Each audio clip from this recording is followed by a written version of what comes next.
called it, quote, probably one of the biggest sporting events ever, unquote. And it was, since players of his stature simply don't change teams at this point of their careers. You have to go back a good 40 years to the days when Kareem Abdul-Jabbar was traded from Milwaukee to the Lakers to find a time when the best player on the planet with multiple MVPs and at least one NBA title under his belt decided to change uniforms before his 30th birthday. But this was even bigger because James, a proud son of Akron, was back in Northeast Ohio after spending 4 seasons in Miami. Well, the big homecoming party was spoiled by the Knicks, who had laid an egg in their season opener. Well, these things happen because despite all the hype, you still have to go out and play the game, which LeBron apparently forgot to do. The good news for the King is that there's still 81 games to go, and then the playoffs will start. By then, James and his teammates are going to be a whole lot better than what they showed last night, because they can't be much worse. For the Sports Minute for Workers Independent News, this is Mitch Lawrence. Brought to you by the IBEW, 750,000 men and women powering the way for an American comeback. Information on how to become an International Brotherhood of Electrical Workers Power Professional is online at ibew.org. You've been listening to WIN, Workers Independent News. For more information, visit laborradio.org. It's time for the Rick Smith Show. I want you to get up now. I want all of you to get up out of your chairs. I want you to get up right now and go to the window, open it, and stick your head out and yell, "I'm as mad as hell, and I'm not going to take this anymore!" I don't want to abolish government. I simply want to reduce it to the size where I could drag it into the bathroom and drown in the bathtub. You bet I cut the taxes at the top. How dare you? How dare you? Go ahead. Make my day. The Rick Smith Show starts now.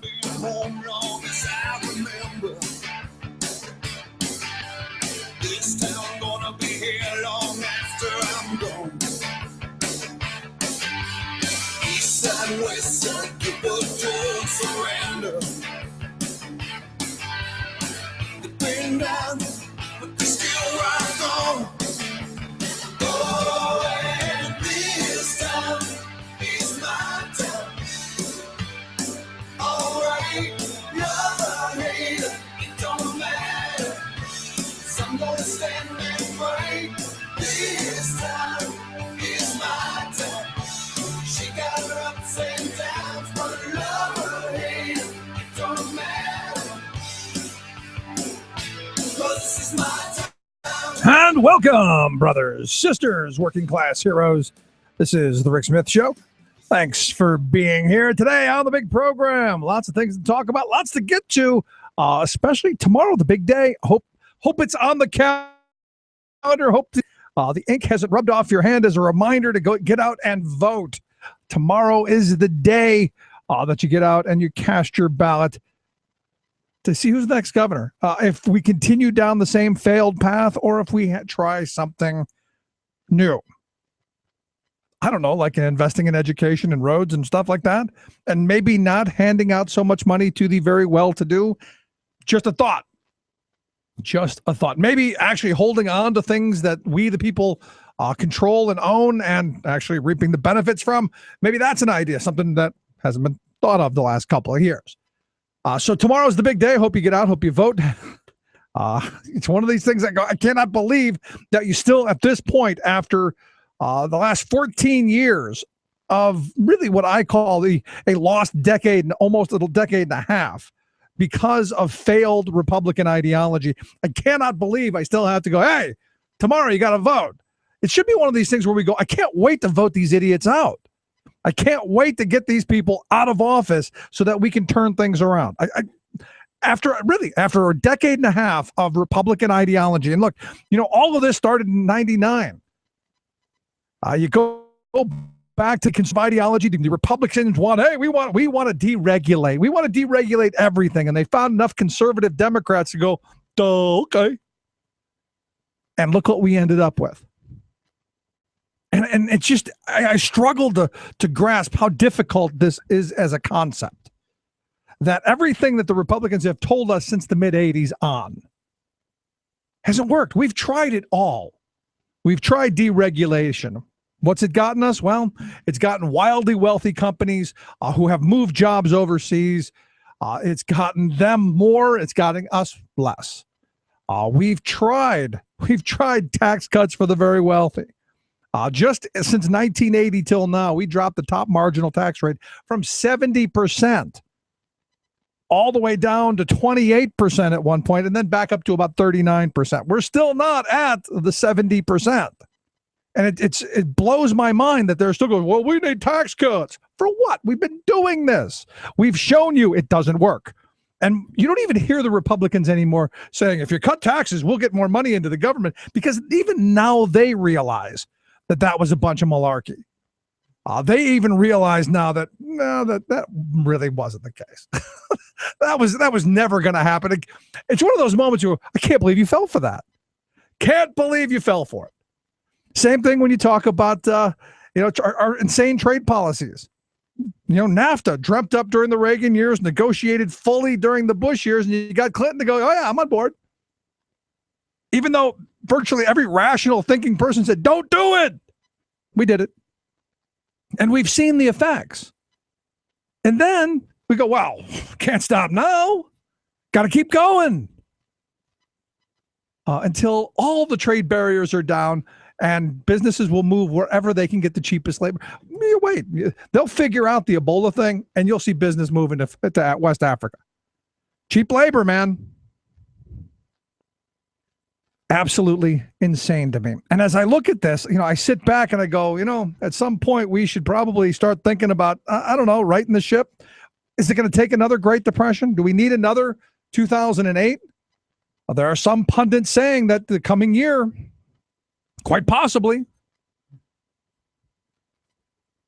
And all we hear from the conservative side is, well, we need to deregulate. We need cut.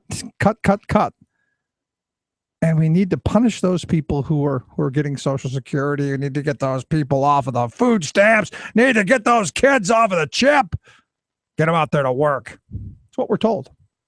And this has been another interesting election year of the same characters, just with different names, telling us the same things. So the question is tomorrow, will you get out? Will you cast the ballot? Midterms are historically low points. If you can motivate a number of people to get out, you could probably change a bunch of races across the state. But will we? I don't know. Doesn't look good. Does not look good. Incumbency looks secure. And I've always been a fan of term limits based on your right to vote and the right to vote the bums out. Yet we very rarely ever use that right constructively. And I guess, it doesn't surprise me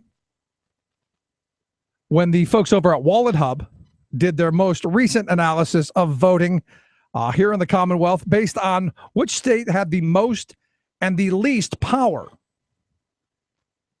And they judged this by, the people who had the most power in voting for your state senator, voting for a governor, voting for a presidential candidate in presidential years. And it basically came down to populations. The number of people voting for the number of seats available. Pennsylvania, 46th in the nation. A lot of that had to do with population. The state with the most powerful voters obviously would be Wyoming, one of the smaller states. Make your way down to Vermont, Alaska, North Dakota, Rhode Island, South Dakota, Delaware, New Hampshire, Montana, and Maine. All fairly small states. Then you throw that around, the worst state in the country for voter power, Florida, followed by New York, California, Texas, and then, of course, us here in Pennsylvania. Then, just above us, North Carolina, Ohio, and Illinois from the bottom upward. And, you look at this and you go, well, it has a lot to do with the size. And I would argue it has a lot to do with the turnout as well, because they went after actual voters. They point out that red states are more powerful than blue states because those tend to be the smaller states. In the Senate elections, the gap between the most and least powerful has declined from 1960 till today, because I would argue that the bigger states are getting smaller and the smaller states are getting bigger. That's the reason for that. They point out in presidential elections, the gap between the most and the least powerful states for voters has declined from 6 times in 1960 to simply 4 times in 2014.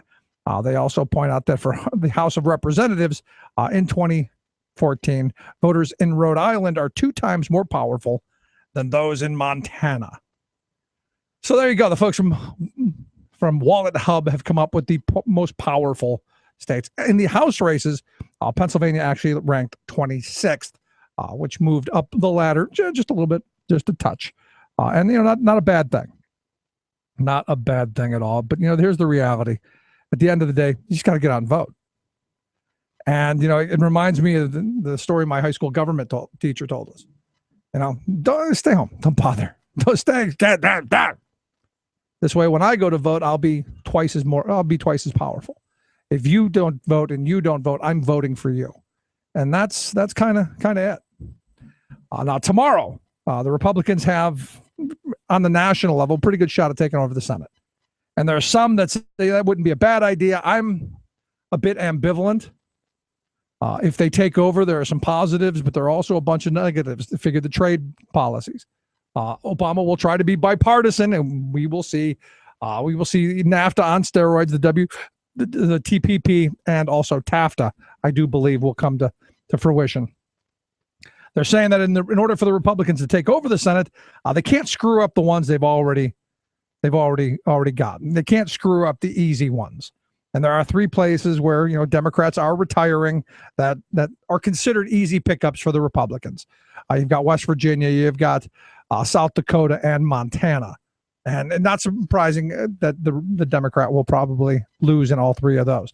There are 4 other races where Obama lost pretty heavily in the 2012 election. That's Arkansas, where Mark Pryor is up for election. Louisiana, where Mary Landrieu's up for re-election.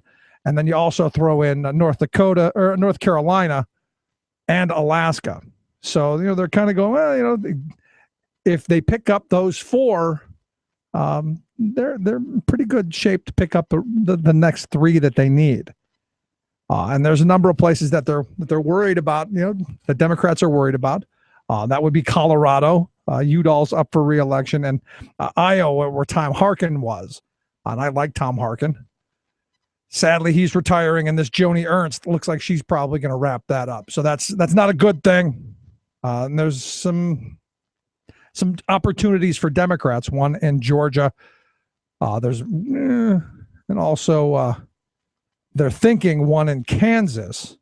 But the guy in Kansas could actually caucus, since he's an independent, could actually caucus with the Republicans because he wants to be the most powerful guy in the country.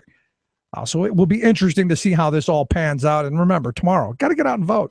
That's what it's about. So today, we're going to spend the program today, asking some experts what their thoughts on what they'll be watching tomorrow, how they think the election season went, what they thought was pivotal. Were there any turning points? That kind of stuff. We'll also get thoughts from you. You can email me, rick@thericksmithshow.com. We'll take a quick break. Right back after this. Stick around. You're listening to The Rick Smith. Working people, come to talk. Say the USA is drowning in grafted light. Say the USA and resume the ties it bind. Stop taking all our money and shipping it offshore. Do the job you're looking for. Saving work in America, one show at a time.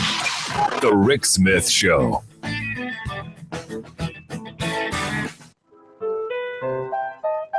From Boston, Massachusetts, this is your World in 2. I'm your host, Luke Vargas, with the Talk Radio News Service. After protests erupted Thursday in Ouagadougou, the capital of the West African nation of Burkina Faso, the country's longstanding president, Blaise Compaoré, announced today that he will step down. Demonstrators poured into the streets yesterday to protest Compaoré's move to abolish term limits, clearing the way for him to seek office again next year. Today, the country's top general took control, and new elections are to be scheduled within the next 90 days. Hungarian Prime Minister Viktor Orban has scrapped plans to tax internet usage in the country. News of the proposed tax bill drew thousands into the streets this week. But the issue isn't totally gone, as Orban said he would begin negotiations next year about how to regulate internet commerce in some form. In 2 days, ahead of the International Day to End Impunity for Crimes Against Journalists, a visit yesterday to the front lines of the conflict in eastern Ukraine by a top Russian actor has highlighted the reason why the press are at risk. Non-journalists posing as journalists. Action star Mikhail Porochenkov was filmed visiting Russian-backed rebels in Donetsk on Thursday, where they're involved in a standoff at the city's international airport. Poroshenko is seen wearing a bulletproof vest and helmet that say press, but his conduct was far from that of a reporter, as he manned a machine gun and fired a number of rounds. The actor told Russian state media today that the scene was staged, that the gun he was firing was full of blanks, but Ukrainian authorities aren't satisfied. According to a statement by the Ukrainian Security Service, Poroshenko is now wanted for participation in terrorist acts, as well as for illegally entering into occupied Ukrainian territory.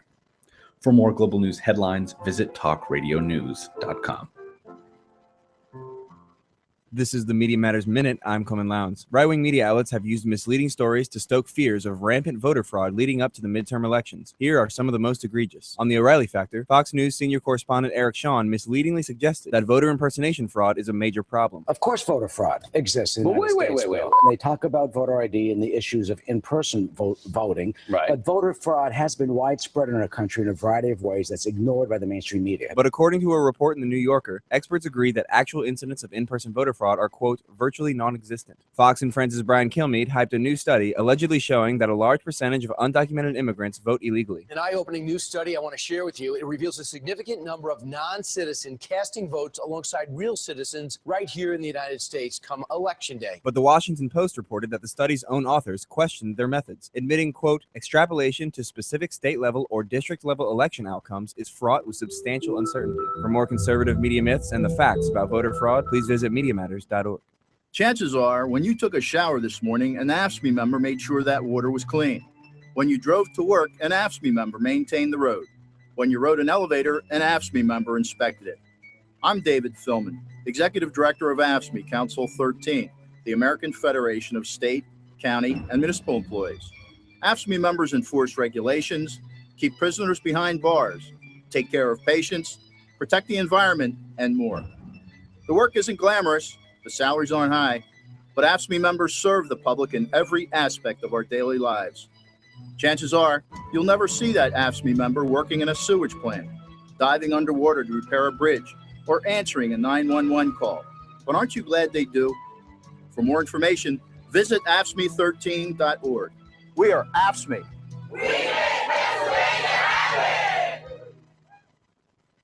There was a controversial remark made by a member of your legal team comparing gay marriage to the union of 12-year-olds, saying both are illegal, which you called inappropriate. It was an inappropriate analogy. You know, I think a much better analogy would have been brother and sister, don't you? I don't know. Well, I don't know. I gotta tell you gotta love that sound of silence.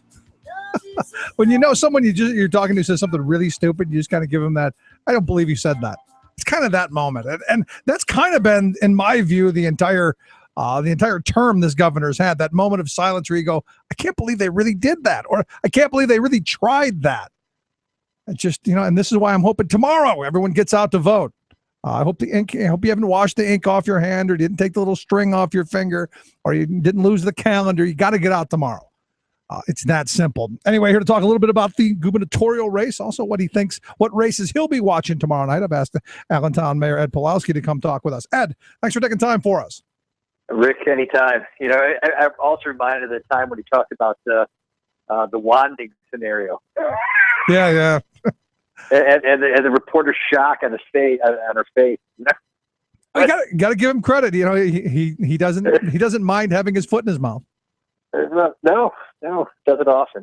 And the hope is that come tomorrow, when the votes are finally tallied, he can find his way to South Carolina, and maybe Nikki Haley will give him a job. Yeah, well, we can only hope. But what I keep telling folks, here, we had a big rally for Tom Wolf the other day, and I told all the folks who attended here in the Lehigh Valley, I said, rip up the polls, forget about them, take them out of your mind, because the only thing that matters is who turned out on election day. And my concern, as we have talked about in the past, that these polls still have them up with a fairly significant lead, and that Democrats just won't show up because they're just going to feel it's a foregone conclusion, and that's the worst thing that can happen. Yeah, because if our side doesn't show up, their side wins. Yeah, it's I'll let someone else do it syndrome. Yeah, exactly.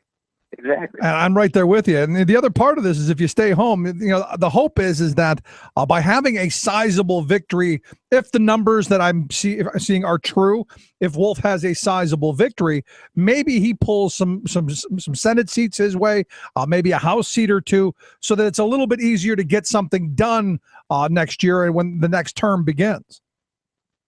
I'm hoping that. I'm not seeing that. I'll be very honest with you. The polls that I've seen across the state, it's not having this down ticket surge. In fact, they seem to be flipped upside down. I was looking at a race in Western Pennsylvania, and Wolf is up like 15 points, and the Democratic challenger in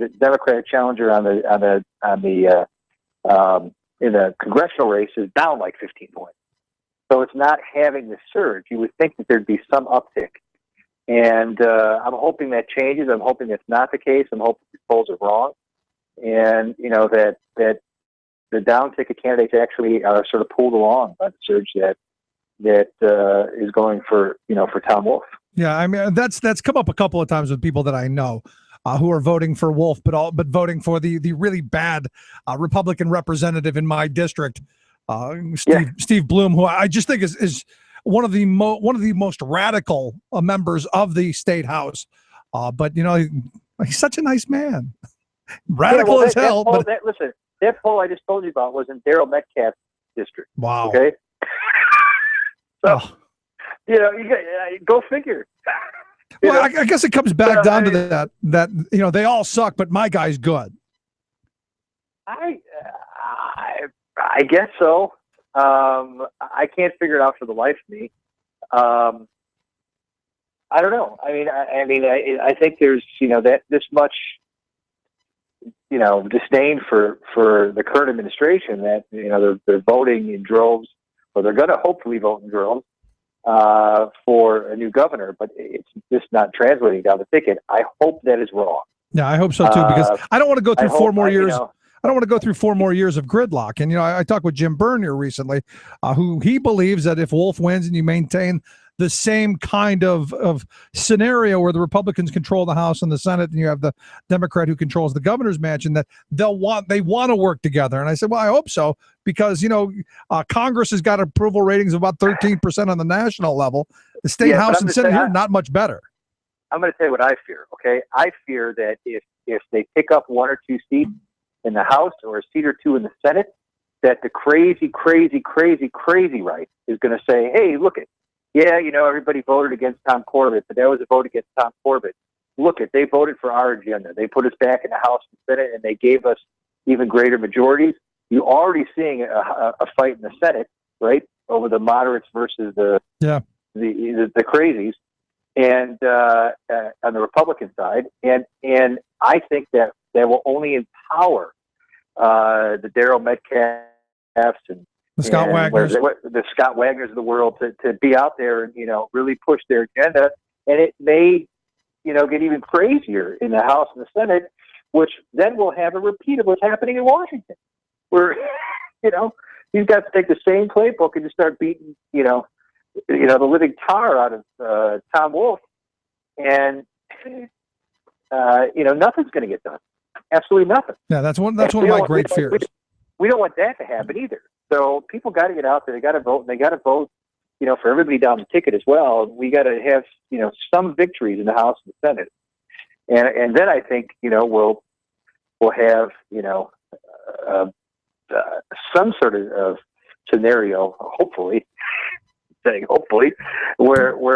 the Republicans in the House and Senate will want to work with the new government. But if it's the status quo, or if it even gets a little bit worse, I think you're going to see even greater gridlock.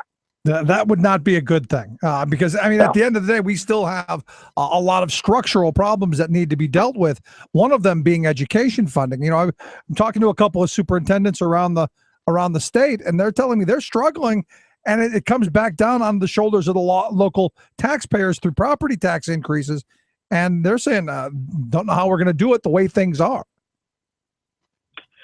Yeah, I mean, listen, they got to bring in new revenue somehow, right? I mean, there's no way that you can continue. Let me back up. The current budget is a sham.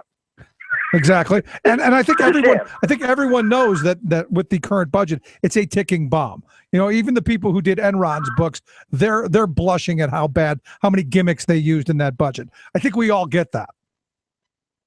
Yeah, it was a sham. It doesn't really balance out. The hole is significant, maybe 10 to 15% of the overall budget, and they're going to have to fill it in with some sort of revenue. And so, whatever happens, unless we can figure out, unless they're willing to work to do a severance tax or something, severance tax on Marcellus Shale or some sort of revenue generator, we're gonna be in a pretty big world of hurt here in Pennsylvania for a very long time. But I think people just need to get if Democrats get out to vote, okay, we always win, right? I mean, you got conservatives who supported slavery, Yeah. We the liberals won on that one, right? Conservatives supported, opposed black and women voting, liberals won. Conservatives opposed stopping child labor laws, right? Liberals won when they got out and they fought for these things. Conservatives opposed minimum wage, and liberals won, right? They opposed 40-hour work weeks. We won. Right, when we stuck together and we got out there and we actually showed our muscle. Well, the 8-hour workday, they opposed workplace safety regulations, unemployment insurance, working compensation, compulsory education, Social Security, Medicaid, and Medicare. Every time that we stuck together, even though they opposed us on these issues, we won. And so, if we stick together this time and we're able to pick up some of these House seats and these Senate seats, we'll win again on issues that are really important to Pennsylvania. Well, let me ask you this, Ed, because I agree with you on that. But what are the issues today? I mean, the 8-hour workday, child labor laws, safety on the job, those kind of things. People could get behind. Going, this is what we're fighting for. Is it that because some have told me that the Democrats just don't have that message that they had in the past. I'm curious your thought. I would tend to agree. What is the issue today? You have an Affordable Care Act, and they all run away from Obama like he's a plague. I mean, it's amazing to me. I've never seen anything like it.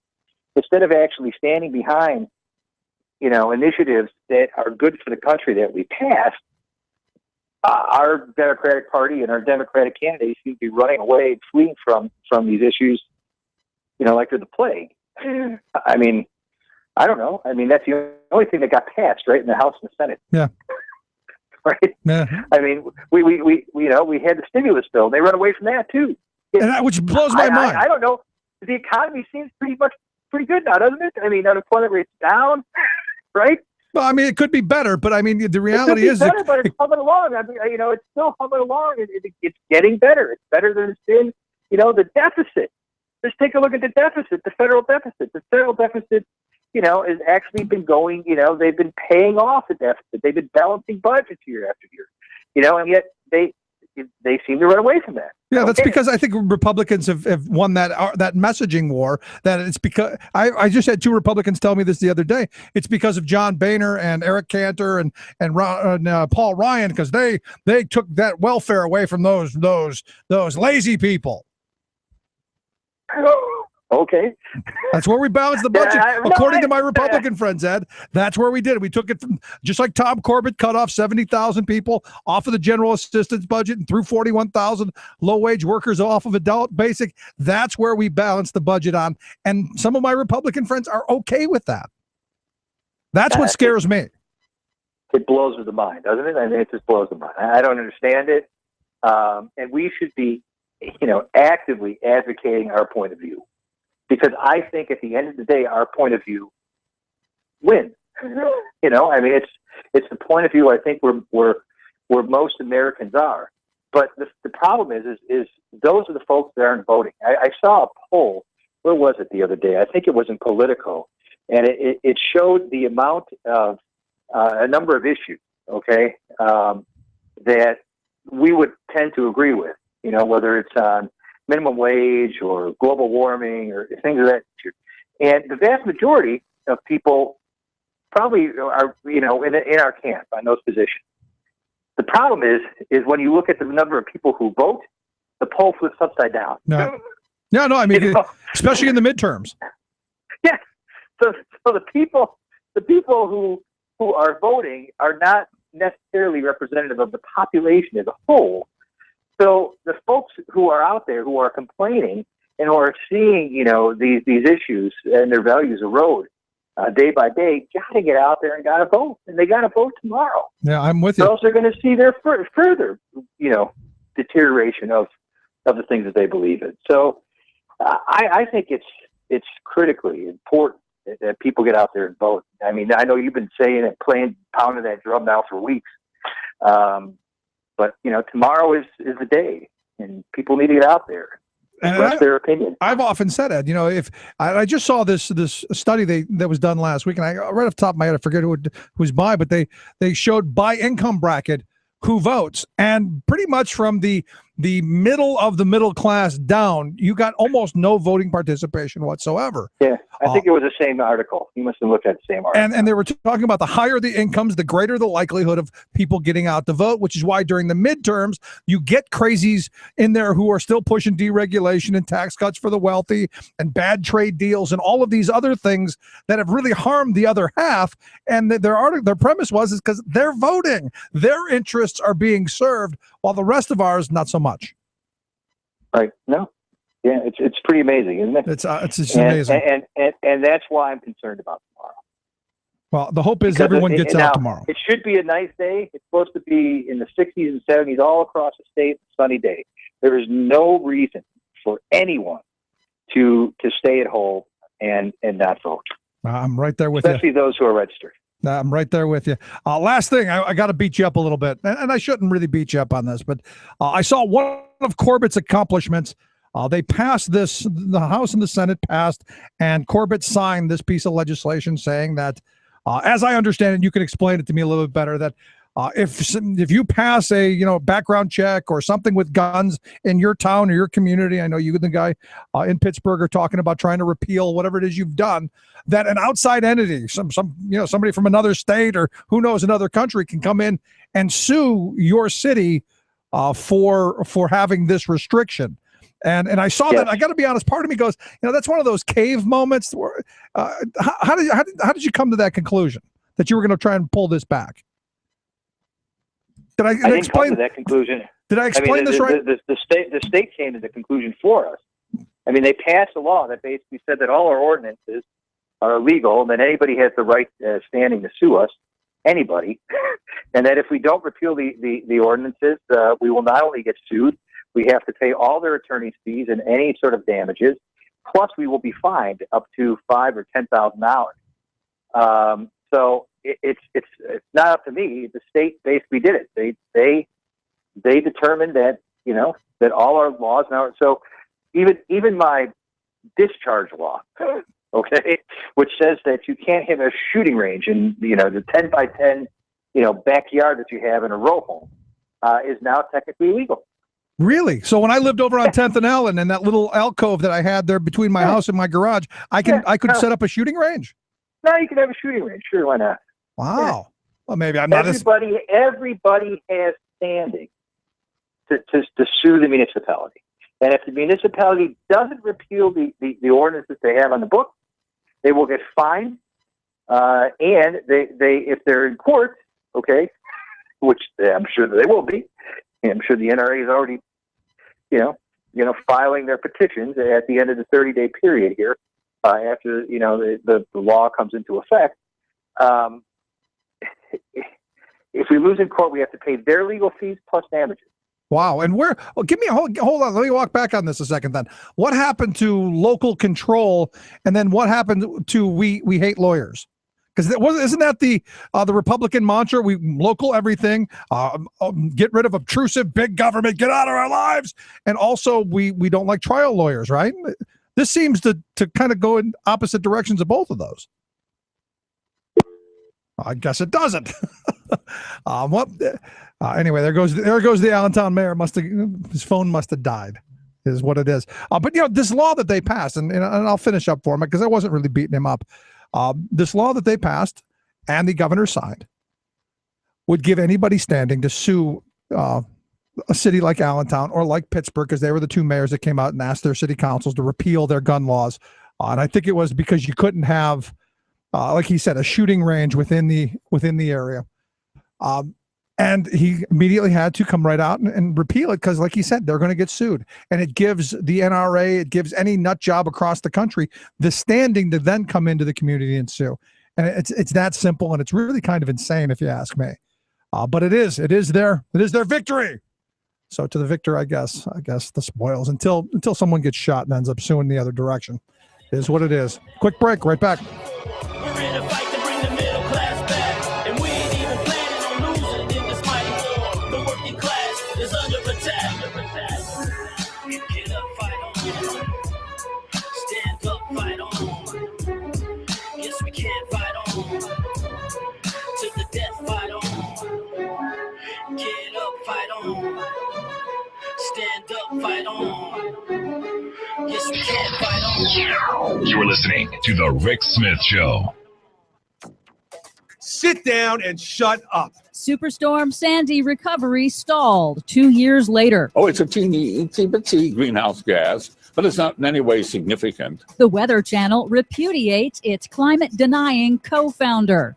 Plus, the latest UN climate science report has an important message for you. It is not hopeless. All of that hopelessness and more straight ahead from bradblog.com. I'm Brad Friedman. And I'm Desi Doyen. Stand by for 6 minutes of independent green news, politics, analysis, and snarky comment.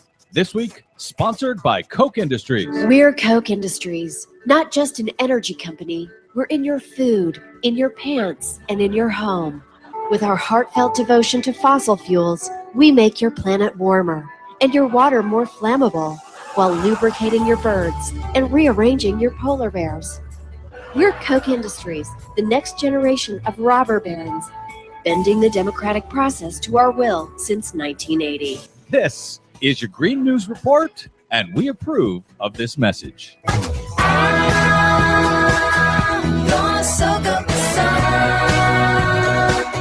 Okay, Desi Doyen, aside from elections, this week also marks the 2-year anniversary since the largest hurricane ever on record hit the U.S., Hurricane Sandy, 2 years ago, just days before the 2012 election. New Jersey's Republican Governor Chris Christie earned great praise for his handling of the crisis. How elegantly is he handling it now? Not so good. This week does mark 2 years since Superstorm Sandy and its record storm surge devastated parts of New Jersey and New York City, killing 70 people, causing $70 billion in damages, and exposing just how much the U.S. is not ready for extreme weather events in an era of accelerating climate change. Republicans in Congress blocked federal disaster relief funds for Hurricane Sandy victims for 3 months. And now, 2 years later, New Jersey's Governor Chris Christie has an answer for irate displaced homeowners who want to know why the state is still sitting on an estimated $800 million in federal disaster recovery funds. You want to have the conversation later? I'm happy to have it, buddy. But until that time, sit down and shut up. That was Governor Christie's amazing response to a Hurricane Sandy victim who wanted to know, where are those hundreds of millions of dollars that were supposed to be given to victims to help them move back into their house? Christie didn't want to talk about it for some reason. No, he didn't. New York State and New York City, however, have launched billion-dollar resiliency plans to harden their infrastructure, but New Jersey is doing little to adapt, allowing homeowners and businesses to pretty much rebuild in the same places they were before. Meanwhile, the Weather Channel has repudiated the views of its co-founder, retired meteorologist and denier John Coleman, who went on Fox News this week to claim that global warming is a hoax and science deniers like himself are a downtrodden minority. You know, a climate skeptic can rarely get on TV. The media has told the nation over and over again, day after day, for 20 years, that the oceans are rising, the polar bears are dying, the sea, the ice is melting, that storms are going to sweep the earth, and that we're all going to die of a heat wave. I mean, this is an incredible bad science. Bad science, eh? That, of course, was the co-founder of the Weather Channel, who right-wing denialists can't get enough of quoting. And the Weather Channel politely responded with its first ever official position statement, solidly endorsing the global scientific consensus that global warming is real, it's dangerous, and it's man-made. Key sentence, quote, The potential exists for the climate to reach a tipping point, if it hasn't already done so, and beyond which radical and irreversible changes occur. So they threw their Looney Tune right-wing denier co-founder under the proverbial weather bus. Yep. And at the UN, it is not hopeless. This is not to say it will be easy. It won't.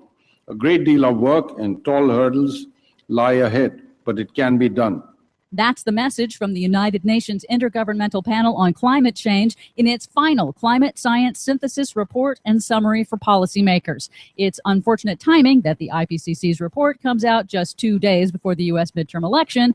The report warns in stark terms we are near to triggering, quote, irreversible climate impacts from the burning of fossil fuels. But there is hope in action, according to IPCC Chairman Rajendra Pachauri. We still have time to build a better, more sustainable world. We still have time to avoid the most serious impacts of climate change. But we have precious little of that time. Well, that's fine, Desi Doyen, but I've got a message for you, for the UN, and Rajendra Pachauri. Sit down and shut up. For much more of that message, please check out our website at greennews.bradblog.com. While you're there, please consider a donation to help the Green News Report stay on the air, at least until the Weather Channel decides to give us our own show. Pretty please? Find us on the Facebook and the Twitters at Green News Report.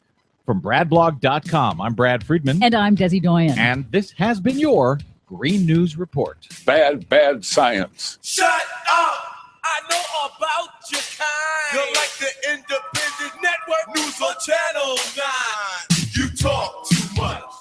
You never shut up. I said you talk too much. Oh boy, you never shut up.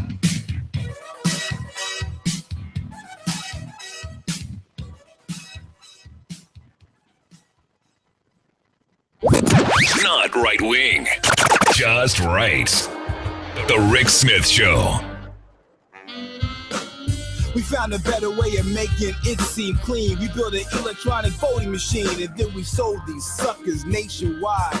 But we're the only ones who know what's on the inside. You push the buttons and our voting machine keeps track. We made it so it's very easy to hack. Call for a recount, it will probably fail because our machines don't leave no paper trail.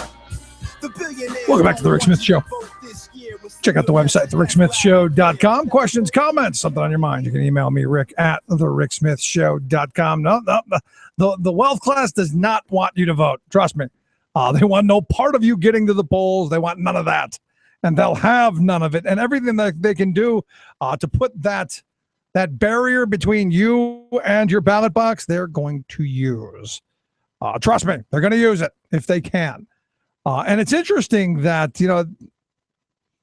yesterday on Sunday's CBS with Bob Schieffer, I think it is, Face the Nation, you had Rand Paul on, the senator from Kentucky, telling Republicans that, I'm not really opposed to voter ID laws. He says, I'm opposed to it as a campaign theme. He says, Republicans, if you want to get African-American votes, then they think that's this is somehow suppresses their vote somehow, and it's a terrible thing. And he's right. As a campaign issue, it's a horrible issue because it's horribly divisive. But that's the point.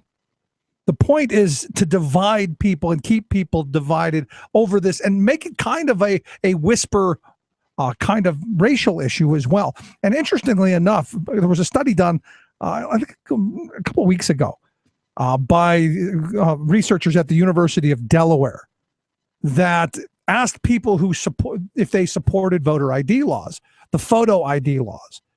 And they showed pictures. They showed 3 cards, one of a black guy voting, one of a white guy voting, and one of nobody. There's no picture at all. Surprisingly, when people were asked if they supported photo ID, when they were showed the black person voting, 67% of white voters supported the law. When they saw a white person voting, 67% supported it. When they saw blackface voting, 73% supported it. And oddly enough, they were somewhere in the middle on nobody voting.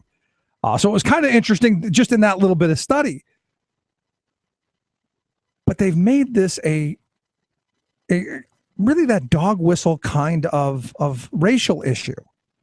And, over the past couple of weeks, I've been talking about it more and more, and I've gotten a lot of emails from folks, all over the political map talking about why these voter ID laws are so important, because we've got to protect the sanctity of the ballot box. Yet, as we pointed out numerous times, and I've talked about this often, that the Commonwealth of Pennsylvania, in their stipulation of fact, said and admitted in open court that what they passed, that photo ID law, would have stopped nobody, would have caught nobody fraudulently voting, because there's nobody who's done it. They can point to no case where it's happened. So for me, it was a problem looking for a solution, of which there was no problem. Now, are there other forms of voting fraud that are happening? Perhaps. Did that fix it? No. And I've had a number of people go, well, you just want everybody to vote. I go, yeah, I want every person who is legally allowed, 18 and above, who is a citizen of this country. I want them to be able to vote. And I want them to have their vote without jumping through too many hurdles. And it's one of those things that just, leaves me scratching my head, because, I got this email from Matt. He sent it to me on Friday. He says, I'm listening to your show and was interested in the talk about voter ID and electronic ballots. He says, I didn't catch the talk early enough to know who you were talking with, Brad Freeman from bradblog.com. But you were both bashing the need for proper ID and electronic voting machines. You are against electronic voting machines because you want proof of who votes for who and accountability. I don't know about that. He says, it's the same way with ID. We, in quotations, want the ID to make sure we are matched to their voters correctly. Couple of things. First, I'm not against ID. The key in his email is proper ID. It's we're going to fight over which is proper ID, which Governor Corbett and the Republicans here narrowly defined as several things that were issued by government that would take time for and effort for people to get. Understand, this is not something that I take willy-nilly. Your constitutional right to the ballot box is not something that we should take lightly. It's something that we should defend vigorously. And I wish there were a group out there as powerful as the NRA to block them from putting these barriers between us and our ballot box. I'm not against IDs. I want every person who is a legal citizen to be able to vote. And when I registered to vote, I remember a utility bill with my name and address on it was all I needed, because this said who I was and where I lived. I could prove that this is where I live. This is what I'm telling you. And when I come to vote, this is how it will be. And that's how it's been for years. And it was that way for, 30 years ago. Now, what we've seen with these photo ID laws is a very narrowing. You look at the 93-year-old guy in Texas, or the veteran who is just told he can't vote because his license is expired. My grandmother, 85 years old, she has a driver's license that's 15 years expired. If you were to say that we would accept that 15-year expired license because we know, Granny, you don't drive anymore, like your bank does when you cash your check, I wouldn't have a problem with ID. Because understand, every person who registers has to perform some form of ID. They sign who they are. And the first time they go to vote, they have to show who they are. It's that simple. That's how it's been. What this is about doing is this is about putting that obstacle in the way. Oh, you didn't bring your photo ID? You've been voting here for years? Sorry, you can't vote. Knowing that you're not going to come back. And the thing that gets me is I know a lot of Republican strategists who admit freely all this is about is keeping down poor people because we know who they vote for. This is targeting a demographic and going, sorry, you can't vote because you're going to hurt us. Now, on the electronic voting machine side, now I'll answer his here in a minute, but Janice sent me an email. I said, heard you talking about voting machines and can understand why you would support their use at all. They have been shown time and again to be faulty, unreliable, and open to hacking. She says she agrees with Mr. Friedman. We need paper ballots, period. End of story. I agree. But here's my reality. Here's the reality. The electronic machines are probably here for a while. What I've said, and I've been very clear on this over the years, I'm not wholly opposed to the use of electronic voting machines if there still is a verified paper trail.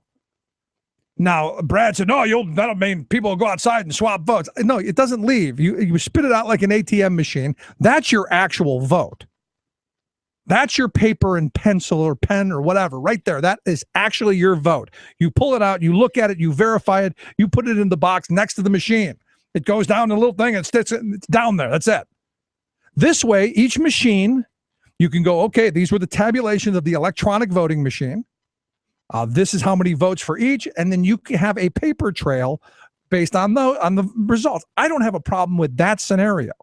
I do have a horrible problem with taking the vote outside because I think that leads to a whole ton of problems.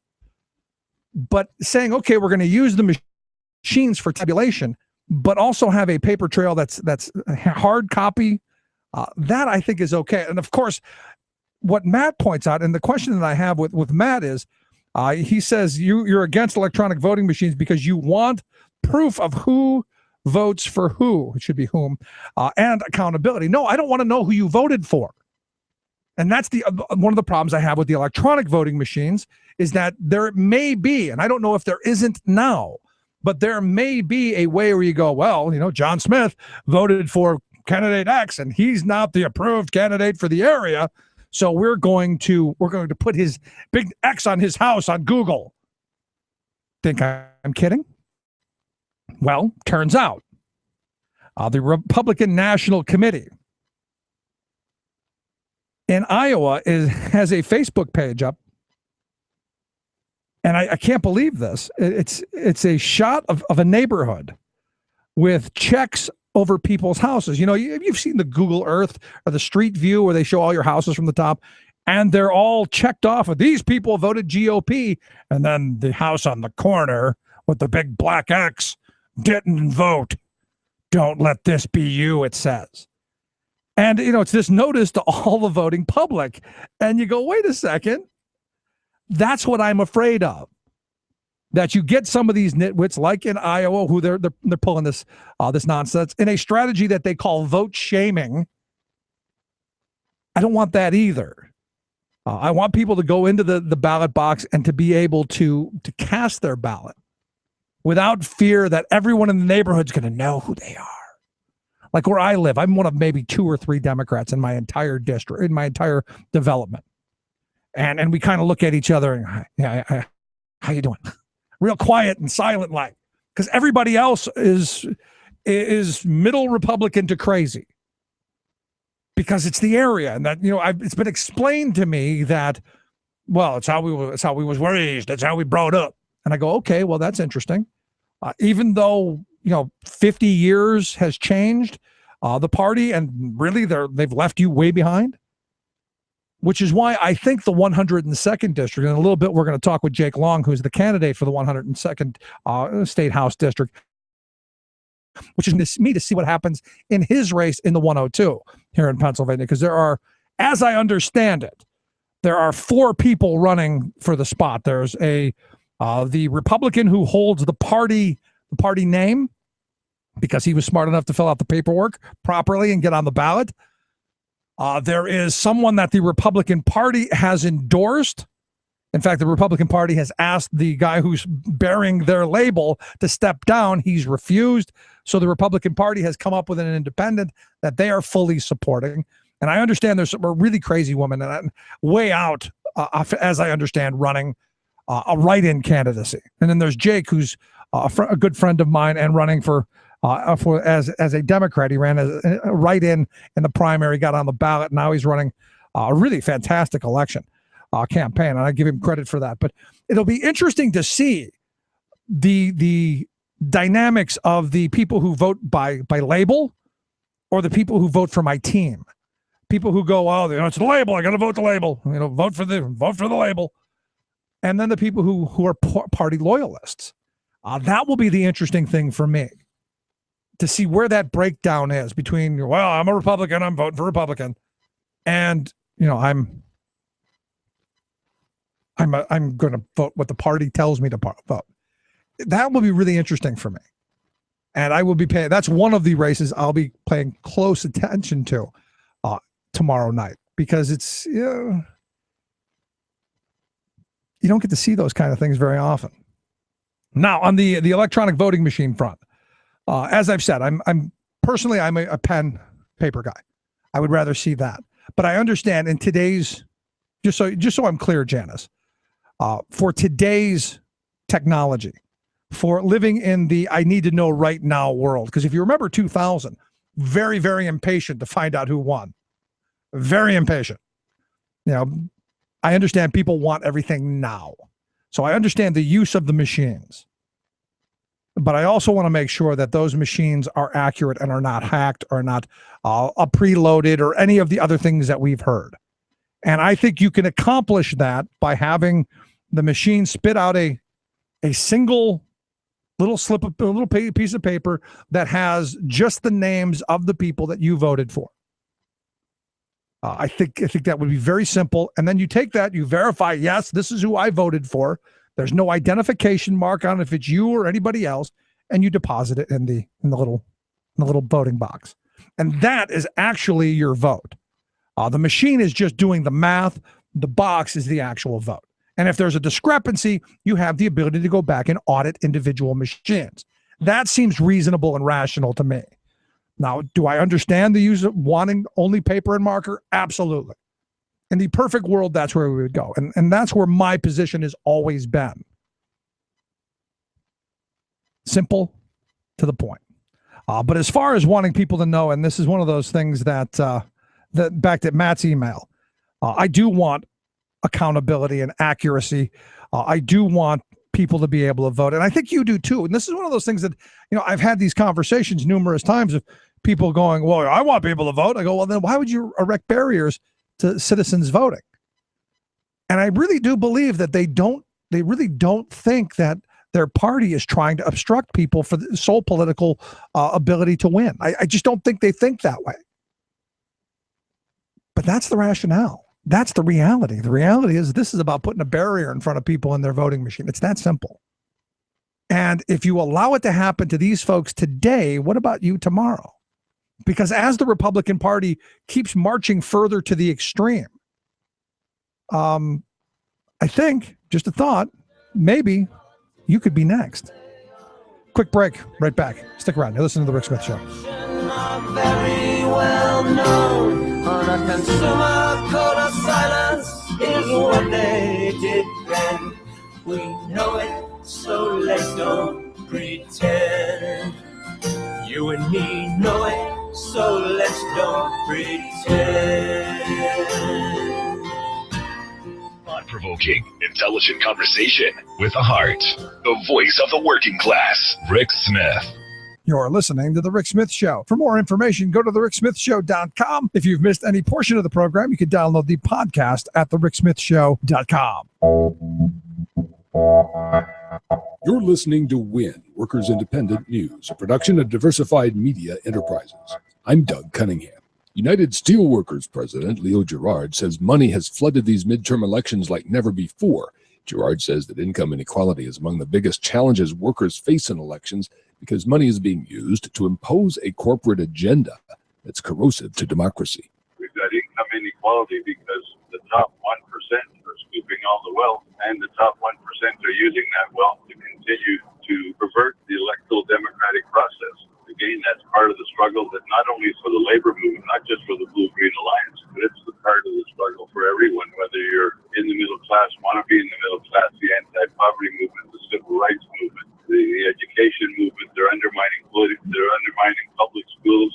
So it's a huge, huge battle, and it's not the democracy that people believe America stood for. A group of 113 FedEx freight drivers voted to join Teamsters Local 701 in South Brunswick, New Jersey. That vote was 66-42.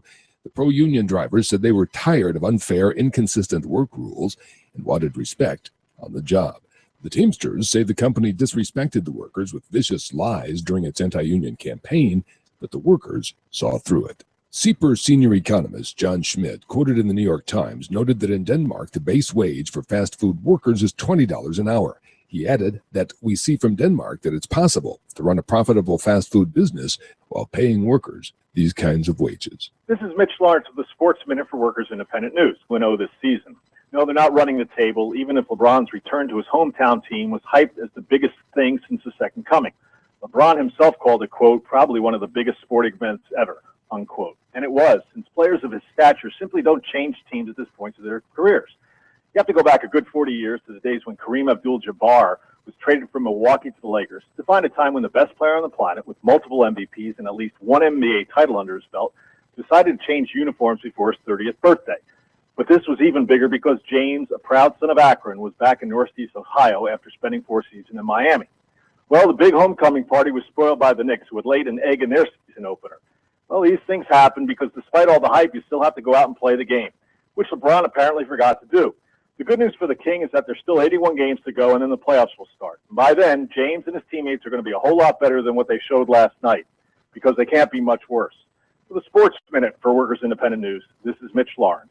Brought to you by the IBEW, 750,000 men and women powering the way for an American comeback. Information on how to become an International Brotherhood of Electrical Workers Power Professional is online at ibew.org. You've been listening to WIN, Workers Independent News. For more information, visit laborradio.org. I don't want everybody to vote. Elections are not won by a majority of people. They never have been from the beginning of our country, and they are not now. As a matter of fact, our leverage in the elections, quite candidly, goes up as the voting populace goes down.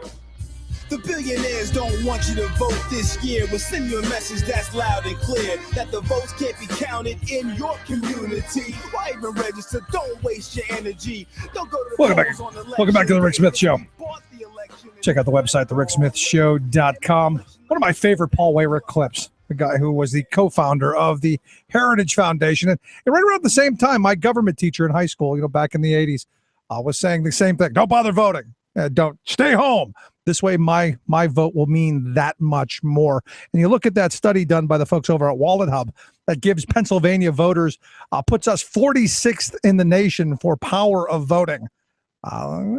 Kind of makes you think more people need to get to the polls. Anyway, here to talk a little bit about what may happen, what the polling numbers have been thus far, and which elections he's watching. I've asked Dr. G. Terry Madonna, director of the Franklin and Marshall College Poll, also a professor there at Franklin and Marshall. Dr. Madonna, thanks for taking time for us. Hey, thanks for having me. Gee, I wonder what my job as a professor to always encourage students to get involved. I don't care what party, get out and vote. I don't care what party, the citizenship. Where'd that all go? Yeah, no. That's the exact point my high school government teacher was making. In a very facetious way, saying, stay home, don't worry about it. And he explained that if you stay home, my vote is doubled. Well, yeah, I never put it that way. I just would simply say, look, we live in a democracy. I know that, there are many elections that are over before they start, and we can talk about why, but the bigger point is that, you shouldn't surrender your right to vote that so many people have fought and died to maintain. And the other thing is that I just, I'm certainly not jumping on my colleagues who teach high school social studies. I think they work very hard. I know many of them are my students. It's the structure of the curriculum now. I don't know that we spend as much time on that as we should in the schools. There's so many other things crowding it out. I was always a big one for, doing, quote, the civics education, end quote, in the classes that I taught. It's, just a little thing. No, I'm with you. Maybe not such a little thing, Rick. No, I've always been a fan of civics and engagement and also government, because we took a half semester of each of civics and government structure. When I was in school back in the 80s, and I look at what's going on in Philadelphia and in New York City School District, those kids are getting a firsthand look at what being politically active is doing, because look at their school districts and how screwed up those are. Look, I've always said, get out, pick a party, work, can't do campaign, do whatever you want. And many of my students over the years have worked for both parties and both. I don't care what ideology. It's not my job to get them into either one or whatever ideology. I don't get into that. And they'd come back and we talk. The other thing I'm a big believer in is I do a lot of internships. You know, I don't care where they go. Again, what office, I'll help them get in. If they want to, you know, work for a Congress, you know, do an internship with a senator or a congressman, a House member, and anything I can do to help them get those internships where they learn an awful lot about the practical side of government, right? You know, how it really works. I think that's also important. Get their hands dirty with the sausage, in other words, then. That's what you're saying. Yeah, absolutely. And there's nothing wrong with that. Nope. I mean, you know, I did it. I mean, I worked for candidates when I was growing up and a kid. I thought it was great. And I encourage that. Let's look at tomorrow, though. What races are you going to be watching across the state in the House? Anything in particular that's caught your attention in the House races? Well, no. I mean, if we take let's take Congress for a minute in that House. I mean, I think all 16 incumbents are going to win re-election and win pretty handily. There are 2 open seats. I've looked around at, you know, just covering these from the local papers and talk shows, and to the extent that I can, I see no incumbent in this state in any trouble, regardless of party. There are 2 open seats, and it's likely that they'll stay with the party that the retiring member is from. That would be the Democrats in the 13th. That's Allison Schwartz gave up her seat, to run for the governorship. She didn't win the primary. That will stay Democratic. And Jim Gerlach, a longtime lawmaker, both in our Senate here and in the House in Washington, he's retiring. That will stay in Republican hands. So at the end of the day, there'll be no change. A couple of House races here and there. The one that a lot of people are intrigued with is the Mike Fleck race. He's the openly gay Republican in Huntington, up in the mid-state area where, you know, he didn't qualify and had to try to write in on his own party. He was a Republican. He lost the Republican write-in nomination. Imagine this. A sitting House member doesn't qualify by the petition, so he has to try to do a write-in. He ended up losing to the Huntington County Treasurer in a write-in. Both wrote him in, but he won the Democratic nomination. I mean, imagine that. And so that race has some interesting aspects to it. And there are a couple races here and there, but at the end of the day, it's 111 Republicans, 92 Democrats. The House in our state will stay in Republican hands. But having covered these for 30 some odd years, here's what's fascinating. 65,000 people in a district, House district, 10, 15,000. There's always a surprise. You got it? There's always something no one knows about because the district, the number of voters is small and you can't always know. Over in the Senate, it's 27-23 Republicans to Democrats.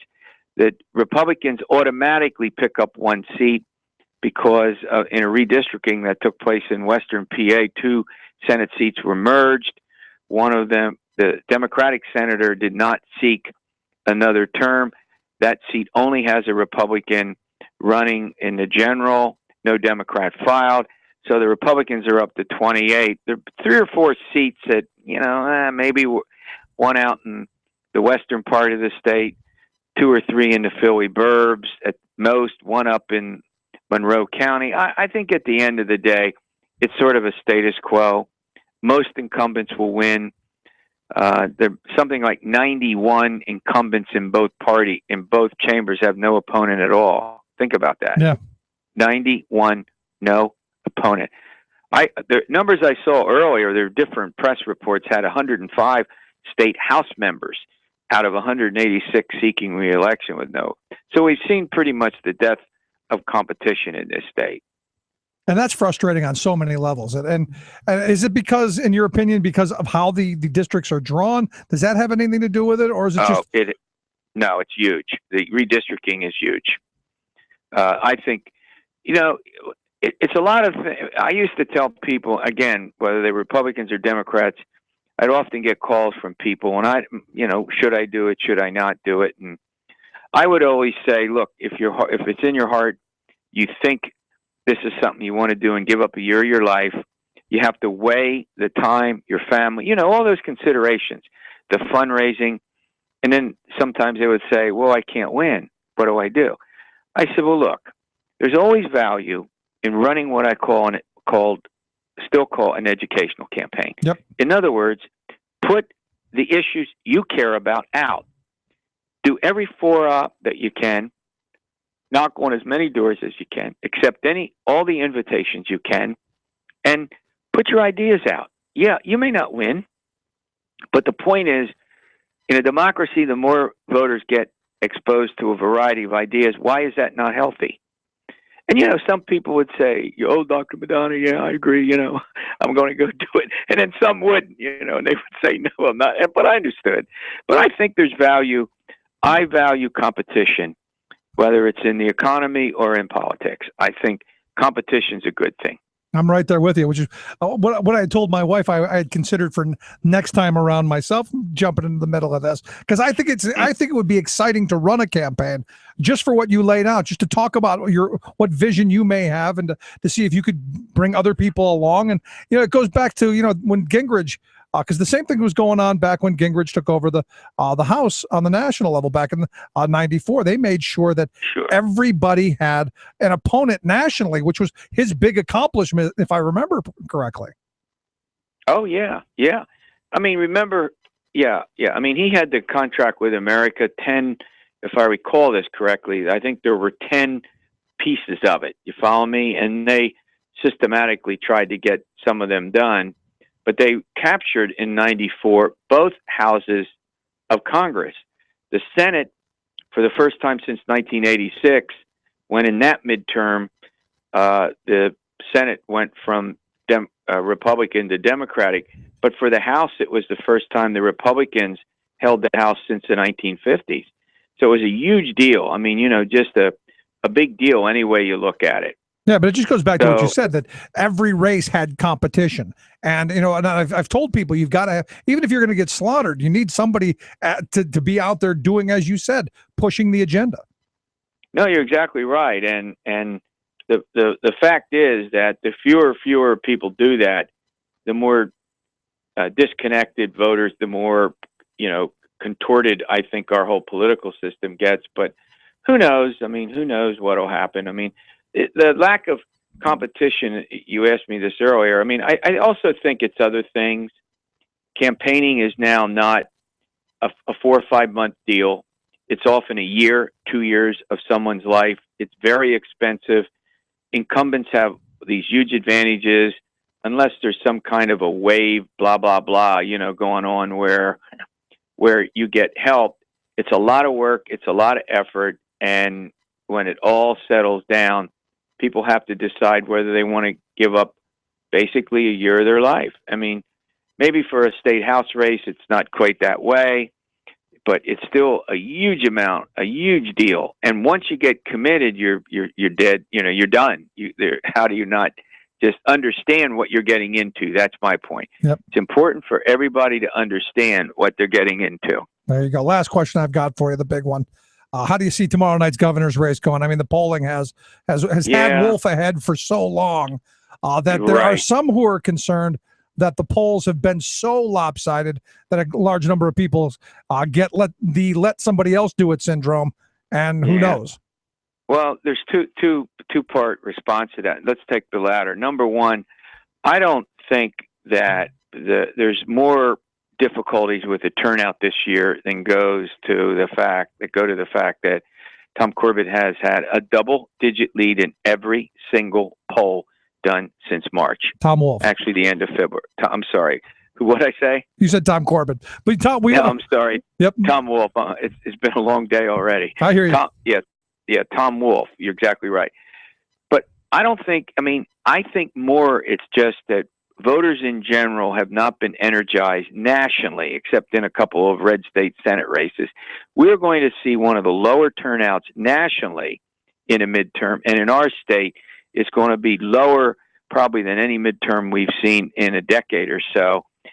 And to some extent, it goes back to virtually no competition in any race, except a handful. We just talked about that. In the governor's race, Is it a factor that he has a big lead? Maybe. Maybe a couple of points, but that's not the fundamental reason. The fundamental reason is a lack of competition everywhere. The fact that voters just don't think anymore. Too many voters don't think their vote counts. It doesn't mean it'll get counted, but that it doesn't matter. Right. No matter what they do, government doesn't change. And we've seen these record levels of discontent with voters that pollsters like myself have been tracking and asking questions about. You got a disengaged electorate in general, and that's got to be reversed. And then for another day, on the other part of the question, I don't end elections, but I don't know anyone who's come back from, on the average of all the polls, the good, the bad, and the ugly, that a candidate's been down 10 points on election day or more and managed to win.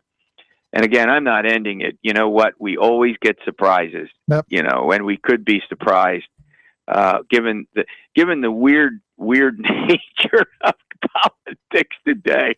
I don't know that you can say never. The odds are certainly against the governor. Well, we will see. That's why you play the game.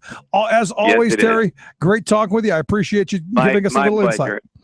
Have a great one. You too. Thanks so much. Let's take a quick break. Right back. Stick around. Listen to The Rick Smith Show. We're working people. Come to talk. We gotta get over tonight. We gotta do it today. No more madness than fury. No more misery. We gotta get over tonight. You're listening to The Rick Smith Show. From Boston, Massachusetts, this is your World in 2. I'm your host, Luke Vargas, with the Talk Radio News Service. After protests erupted Thursday in Ouagadougou, the capital of the West African nation of Burkina Faso, the country's longstanding president, Blaise Compaoré, announced today that he will step down.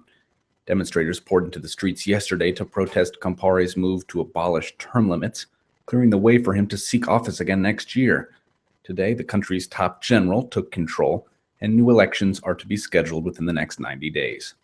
Hungarian Prime Minister Viktor Orban has scrapped plans to tax internet usage in the country. News of the proposed tax bill drew thousands into the streets this week. But the issue isn't totally gone, as Orban said he would begin negotiations next year about how to regulate internet commerce in some form. In 2 days, ahead of the International Day to End Impunity for Crimes Against Journalists, a visit yesterday to the front lines of the conflict in eastern Ukraine by a top Russian actor has highlighted one potential reason why the press are at risk: non-journalists posing as journalists. Action star Mikhail Porochenkov was filmed visiting Russian-backed rebels in Donetsk on Thursday, where they're involved in a standoff at the city's international airport. Porochenkov is seen wearing a bulletproof vest and helmet that say press, but his conduct was far from that of a reporter, as he manned a machine gun and fired a number of rounds. The actor told Russian state media today that the scene was staged, that the gun he was firing was full of blanks, but Ukrainian authorities aren't satisfied. According to a statement by the Ukrainian Security Service, Porochenkov is now wanted for participation in terrorist acts, as well as for illegally entering into occupied Ukrainian territory. For more global news headlines, visit talkradionews.com. Every now and then I visit an elementary school. Talking with children is a pretty good idea, I think. They ask questions we don't think about, and they ask them very directly. Recently, a little girl wanted to know, what's the hardest part of your job? That got me thinking. I looked down and I told her, the hardest part is telling people no.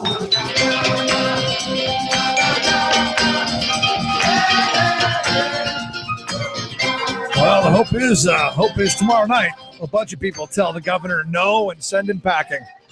It has been a long 4 years, and I think it's about time. But not only the governor's race, I'm hoping there are a number of Senate races and House races that go the other way as well. Here to talk to us about her race, I've asked Linda Small. She's running in the 28th Senatorial District against the Titan of Trash, Scott Wagner. Linda, thanks for taking time for us. Glad to be here, Rick. So we're coming down to the wire. You've got to be ready for this to happen, right?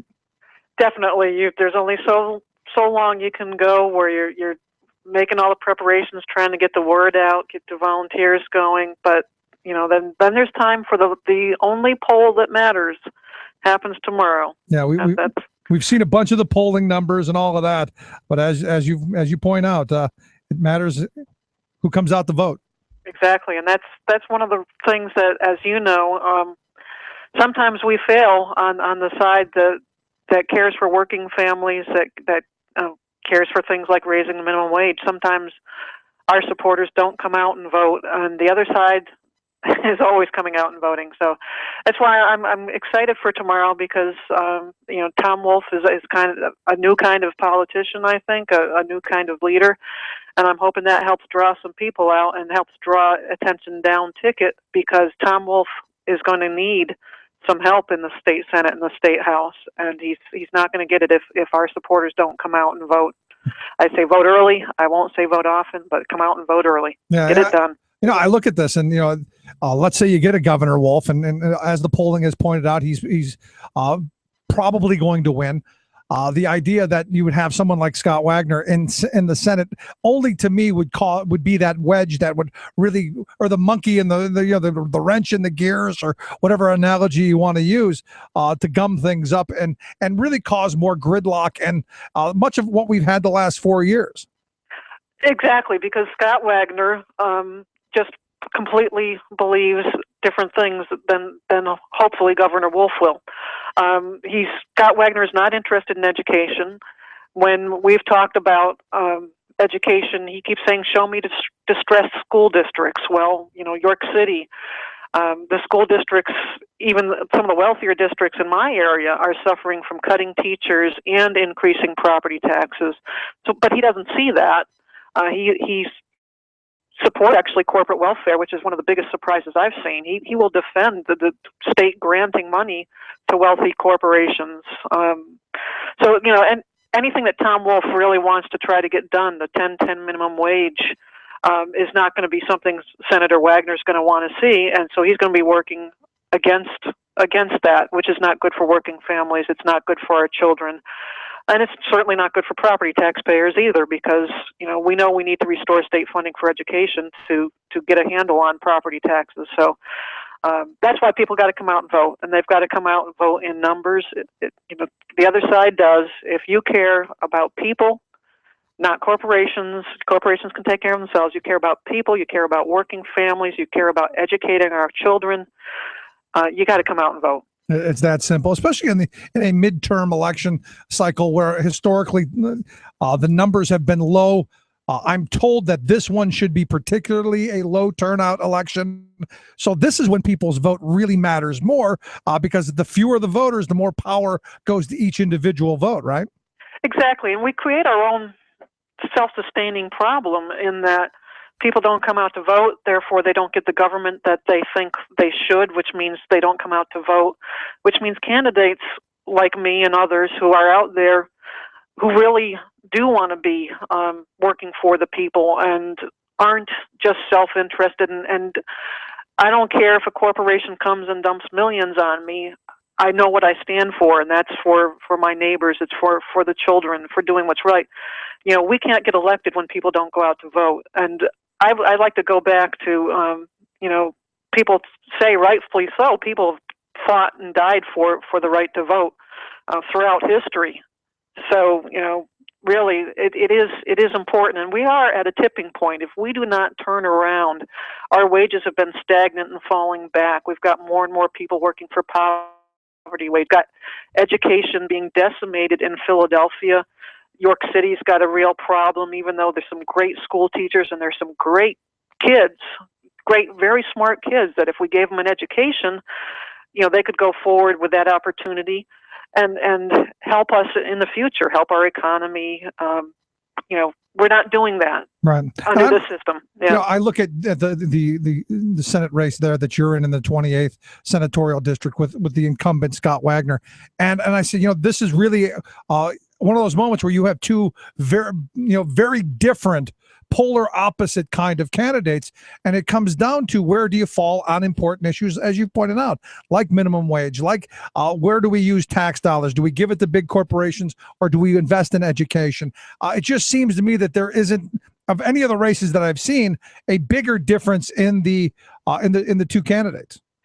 Well, I certainly would agree with that, and I think even from a Republican perspective, I've sometimes said that I could be looked at as an Eisenhower Republican because Eisenhower said, strong unions were important, Social Security is important, but he did say, we need to build roads and bridges, and fiscal responsibility was part of that. But if you're a Republican and you look at the fiscal legacy, the fiscal record under Governor Corbett and my opponent, we've suffered the 5th credit downgrade just in the last couple of months because the budget was not realistic. It's balanced with one-time revenue sources that aren't going to be there again, unrealistic expectations, and of course we're giving more and more tax breaks, over $1 billion in tax breaks to corporations, and we're not taxing Marcellus Shale like every other state does. They're not balancing the books. They're not educating our kids. They're not creating jobs, 50th in job creation. Yeah, there's a complete difference between my opponent and me. My opponent has endorsed Governor Corbett. If you care, and that's my plea, if you care about working people, children, fiscal responsibility, you need to come out and vote, and you need to come out and vote for me, and I'd appreciate it. There you go. So the website, small4pasenate.com. I'll go there for more information. You can also go to the ricksmithshow.com. Click on Linda Small's name. It'll take you right to her site, small4pasenate.com. Lastly, the budget. You've brought that up, and I think it's important to point out that, in my view, the Enron accountants look at that budget and blush at how many gimmicks are in there. But as I understand, your opponent was one of the key votes in passing that budget.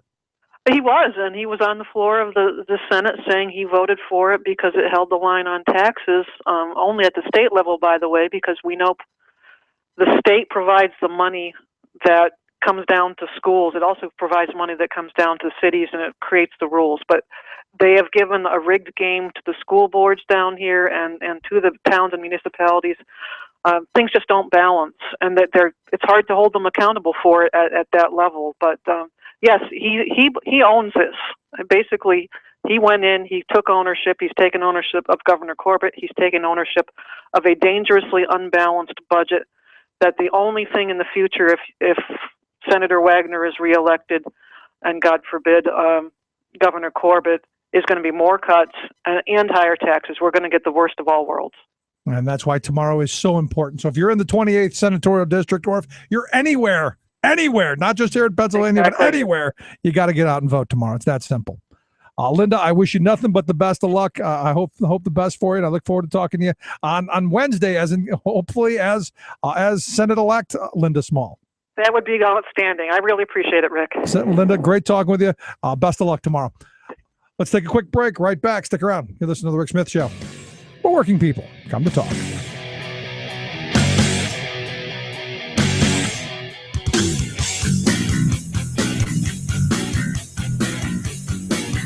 You're listening to The Rick Smith Show.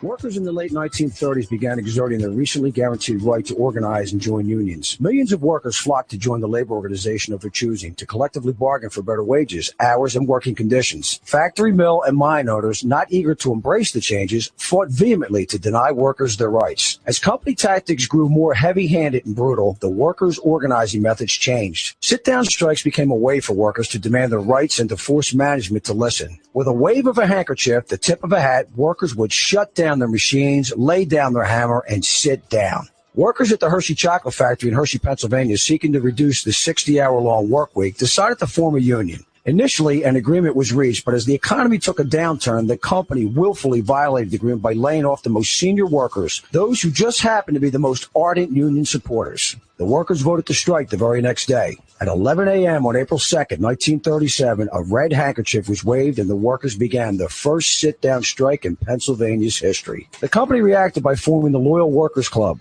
These strikebreakers consisted of hired thugs from New York City and local farmers, dairy producers, and shopkeepers who were dependent on the factory. On April 6, Hershey organized a loyalty parade. After hours of rallying speeches, the lathered-up Loyal Workers Club mob found pipes and clubs that had been manufactured at the Hershey planing mill. The angry mob headed to the Hershey factory to throw their strikers out. Songs of solidarity sung by the striking workers could be heard from inside the factory as the angry mob burst into the plant. Blocking the only exit, the Loyal Workers Club, loyal only to management and greed, began pummeling the workers as they tried to escape. The assault left numerous workers bloody and beaten, many unconscious. Within days, Hershey reopened and recognized a renamed version of the Loyal Workers Club. In May of 1938, the National Labor Relations Board ruled Hershey had violated the law and the company union was dissolved. Soon the workers joined the Bakery and Confectionery Workers Local 464, who have faithfully represented the workers ever since. This Rick Smith Show Labor History Moment was made possible by a grant from the Labor Education Center at IUP. For more information, visit www.thericksmithshow.com.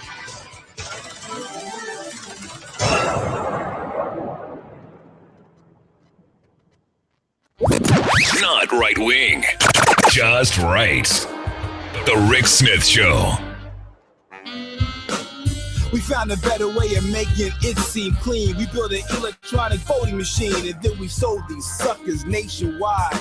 But we're the only ones who know what's on the inside. You push the buttons and our voting machine keeps track. You made it so it's very easy to hack. Call for a recount, it will probably fail because our machines don't leave no paper trail. Welcome back to the Rick Smith Show. Check out the website, thericksmithshow.com. Questions, comments, something on your mind, you can email me, Rick, at thericksmithshow.com. So, I've been saying for a while, not much enthusiasm in this election cycle. Not that kind of, not that feel that you have, especially during a presidential, but even in the midterms, this just seems a little, as John Mysick at Penn Live said, is what it is, which is why I've asked John to come talk a little bit about his article. John, thanks for taking time for us. Hey, Rick, how are you? I'm good. So no real enthusiasm on your end, huh? It's funny. I was talking to somebody about this the other day. I've been voting in elections now for 20-something years, and have been covering politics for just as long. And I mean, this is the first cycle in a long time where I'm not going to get out of bed tomorrow morning and hustle, and jump out of bed and hustle on over to the polls. There's something about this race and something about the menu of candidates we're being asked to choose from this cycle that just isn't rubbing my engines. Yeah, I like Tom Wolf personally. I've known Tom for a number of years. That's where my enthusiasm is for this cycle. But you're right. There aren't a lot of other choices. There's some interesting little things around the edges. I look at my friend Jake Long in the 102. I'm looking at seeing how that's going to play out, especially with the two Republicans fighting each other. But you're right. I think for the most part, most of the incumbents are going to win, and we'll see where this goes. Yeah, I mean, you look at the congressional map, and something like 16 of 18 incumbents are going to be, 15 of 18 incumbents are going to be returned, and then you have 3 open seats that are basically going to stay in the hands of the party that controlled them previously. More than 100 state lawmakers in the House don't have any competition. And that's due in large part to the way we draw both legislative and congressional maps. That they're incumbent favored, and whether you're Republican or Democrat, I think most people are a fan of competition. So at least that if there's going to be an opposition candidate, that he or she has a decent chance of being able to make a dent. But the current system is rigged in such a way where that's just not the case. Is there any way to fix that? Well, I mean, that would take changing the way the redistricting process takes place, and that would take a change in the state constitution, I think. So that's a pretty heavy bar. And you have guys like Eric Epstein and Gene Stilp mention this, biennially, and nothing ever comes of it. But I've been hearing talk about that since, 2005, 2006 at least. Yeah, I have as well. And because, the way we do it, it just seems kind of, rigged. The fact that the people who are in charge get to stay in charge, and by making sure that they stay in charge by drawing who their voters are.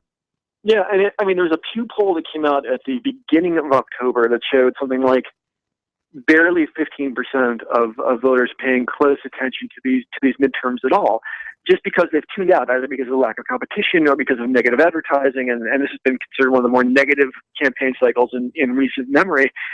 And that's, if you're a fan of the process, and I will say this in all seriousness, if you're a fan of the process and you're a fan of small d democracy as I am, then you hate to see this. I'd rather be excited and engaged, and I think I'd rather have the mass of the electorate excited and engaged.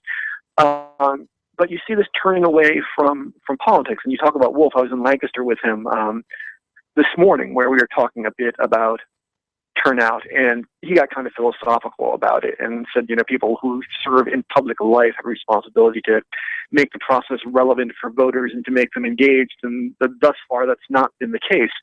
And he's onto something there. I think a lot of people are disengaged from the process now, and it's really too bad. Yeah, I from the time I can remember, I handed out flyers for Dennis Kucinich back in the 70s when he was running for mayor of Cleveland.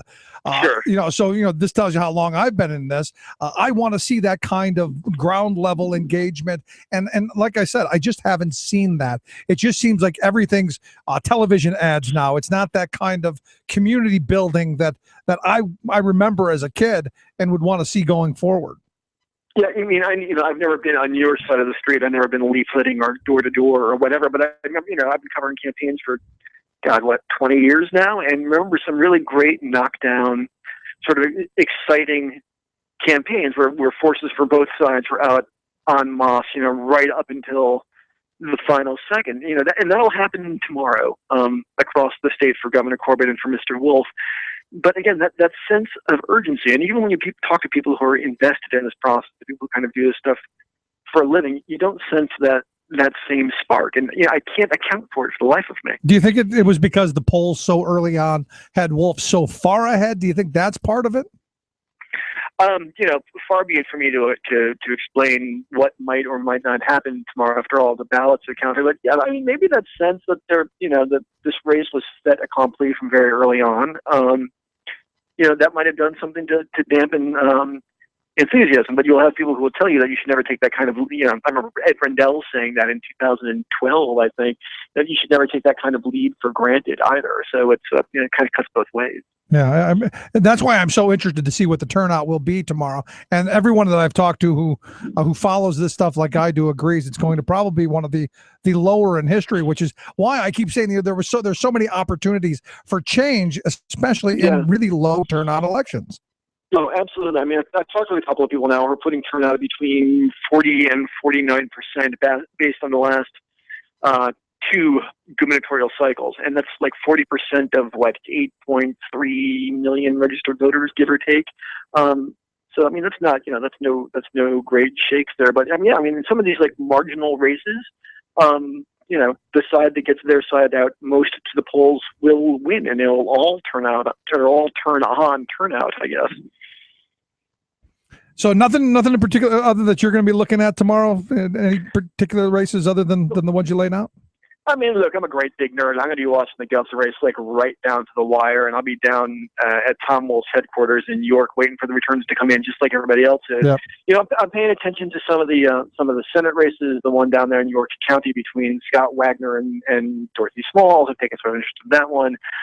Taking a kind of proprietary interest in the 81st House race between incumbent state rep Mike Fleck and Rich Irvin, who is the Republican challenger. Up there, that's one of these this is what your listeners probably know about this one. Mr. Fleck was the Republican state lawmaker up there for 4 terms, who lost in the primary in May, and then got written in on the Democratic ticket, even though he says he's going to retain his Republican status if he's reelected. But this has turned into one of the more nasty and more brutal House races out there right now. Mr. Fleck came out as gay back in early 2012, I think. Yeah, right before Brian Sims took office. Right. Well, yeah, Sims was elected, and then he came out a couple of weeks later, and it's gotten deeply personal up there. And I've seen some of the lit that's been landing in mailboxes and sent around on Facebook and that kind of stuff. And it's really, really brutal. It's one of these things where Fleck is being cast as too liberal for his district, but you can't get a piece of saran wrap between these two guys on most issues. It's really, no one's saying it, but I think it's really boiling down to the whole sexual orientation question, which is just awful. And at some point in the future, you hope that that goes away. That eventually we grow up and go, I really don't care what you do within the confines of your four walls with consenting adults. None of my business.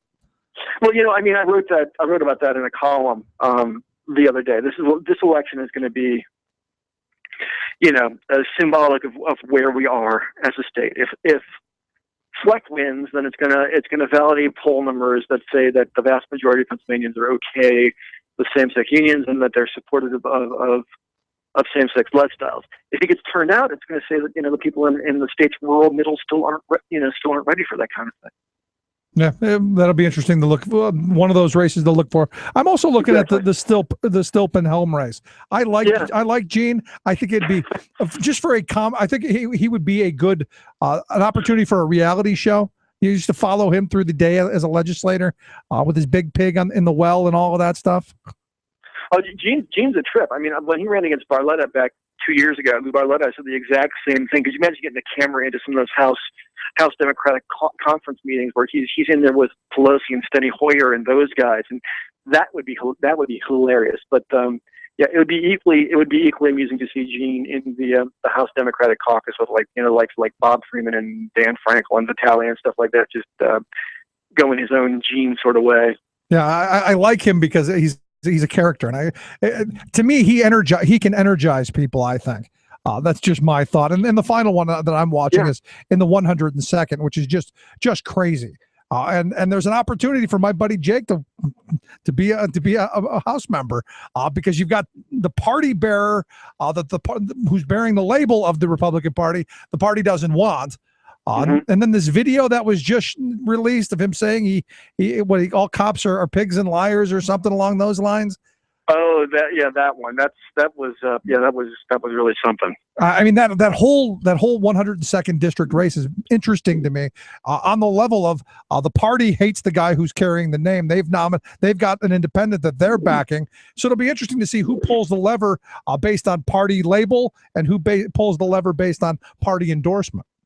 Yeah. I mean, I've known Russ again for about 10 years or so, and he came out of that whole reformer movement that gave us Eric Epstein and Gene Stilp and Tim Potts. I mean, those guys were around for years, but they really sort of reached their maximum level of notoriety with 0506. And Russ has been out of the limelight for a little while, but he's now found himself back in, willingly or unwillingly. Yeah, and really, I don't know that video did him any good. Most likely not. Yeah, so it'll be interesting to see where this goes. Any predictions, or don't you do those?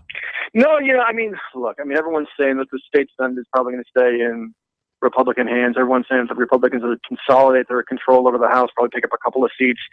I have not seen any evidence that suggests that is going to be otherwise. I'm not going to. I'll stay away from prognostications on the Govs race just because too much weird stuff can happen. But I will stick with what I've been saying all along. It's just that it's going to be a heck of a row for Governor Corbett to hoe. I mean, if the guy closes an 8 or 10 point polling gap tomorrow, he'll make history. If he gets defeated, he also makes history. So you can take from that what you will. So one way or another, history shall be made tomorrow. Indeed. There you go, John. It was great talking with you. I appreciate you taking time for us. Rick, any old time. All righty, John Misick, editorial and opinion page editor over at the Patriot News and Penn Live. Quick break, right back after this. Stick around. You're listening to The Rick Smith Show. We're working people. Come to talk. Turn out for what? Turn out for what? I'm Darren, and I'm turning out for education. I'm EJ, and I'm turning out for marriage equality. My name is Lil Lena, and I'm turning out for reproductive rights. Turn out for what? Don't look now, but the overbearing power of America's military-industrial complex has probably snuck into your town. The multi-billion-dollar global armament giants have discovered a hot new growth market here at home.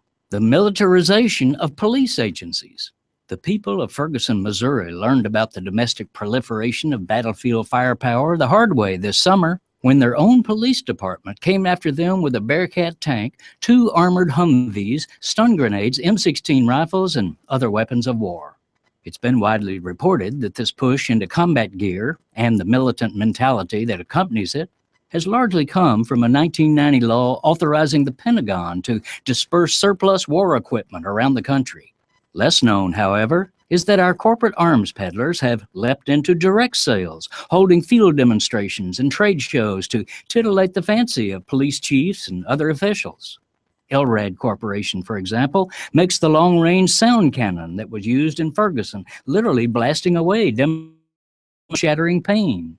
Also, such tear gas makers as CTS are having a field day supplying and resupplying police agencies. Then there's Taser International's electrocution gun, which can be heart-stopping, now on the hip of nearly everyone with a badge. In September, militarizers paraded their stuff at a Missouri shebang called Military Police Expo. LRAD, CTS, and Taser were there, along with a horde of other vendors, to schmooze and sell to a crowd of civilian law enforcement and chiefs of police who were invited to go on this military shopping spree. This is Jim Hightower saying a coalition of citizen groups are organizing to stop this pernicious sale of arms to be used against us citizens. For information, go to facingteargas.org. Facingteargas.org. Hightower's commentaries are brought to you by the Hightower Lowdown, the monthly newsletter with Hightower's take on what Wall Street and Washington are up to. For information, visit hightowerlowdown.org. Would you dive 14 feet deep in the Susquehanna to keep a bridge safe? Would you spend night after night with prisoners to keep your community safe? Would you spend Christmas Eve plowing snow to keep roads safe? AFSCME members do. Men and women who choose to serve in public service. Mine inspectors, 911 dispatchers, healthcare workers, parole agents. You may not think about them, but no, they're all thinking about you. This message brought to you by AFSCME Council 13. Not right wing, just right. The Rick Smith Show. Everybody, let's get into it. Get stupid, get it started, get it started, get it started. Let's get it started. Let's get it started in here. Let's get it started. Let's get it started in here. Welcome back to the Rick Smith Show. One of the things that living in Pennsylvania, you don't have the ballot and initiative, the referendum kind of voting that you see in other states. And I've often thought that maybe by having something like that, having R&I, that you might have that kind of engagement. Now, look, the moneyed interests, they tend to decide those elections, but as a way of building grassroots movement, and we see across the country, there are a number of states doing the ballot initiatives. I look at the minimum wage, and there's some issues that will be decided, this tomorrow in a number of states. In fact, 4 Republican-leaning states have the minimum wage on their ballots. Alaska's looking to raise their minimum wage to $9.75. Nebraska's looking to go up to $9 an hour. Both Arkansas and South Dakota looking to edge up to $8.50. Also in Illinois, there's a non-binding referendum on their ballot to raise it to $10 an hour. So there's some ways of getting people out to the polls on issues, which I don't know that I'm against. I like the idea of that kind of democracy. A number of places are looking at legalizing marijuana. You've got Alaska, Oregon, and Washington, D.C., which have ballots initiatives on to legalize marijuana and its use. Florida is another state looking to allow the state's Department of Health to run a program to allow certain use of pot based on debilitating diseases, and not legalizing it, but kind of the medical cannabis stuff. Another ballot and initiative out there is the background checks for guns. You've got Washington State, who has what looks like 2 competing initiatives. One would be a background check requirement on all guns. It would impose a requirement on guns that all sold online or at gun shows had to have a background check. And then there's the other one, the other side of it, that would prohibit the state of Washington from having a background check, which if they both pass, would be an interesting legal kind of situation, because you've got the polar opposites. What if they both pass? That'll be interesting to watch. And also in Alabama, they've got amendment number 3 that would guarantee the fundamental right to bear arms. And any restriction would be not allowed. So they've got their gun legislation, and that's kind of interesting. There's some really extreme abortion language out there. Colorado, North Dakota, they want to amend their constitutions basically to define fetuses as people. Colorado would change the definition of a person to include unborn human beings, while North Dakota's would say the inalienable right to life of every human being at any stage of development must be recognized and protected.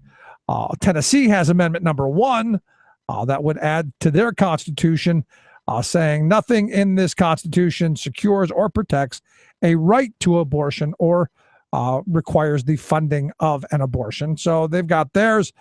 It'll be interesting to see where that goes. It's interesting to note that in the 3 states, they make up just 3% of all abortions nationwide.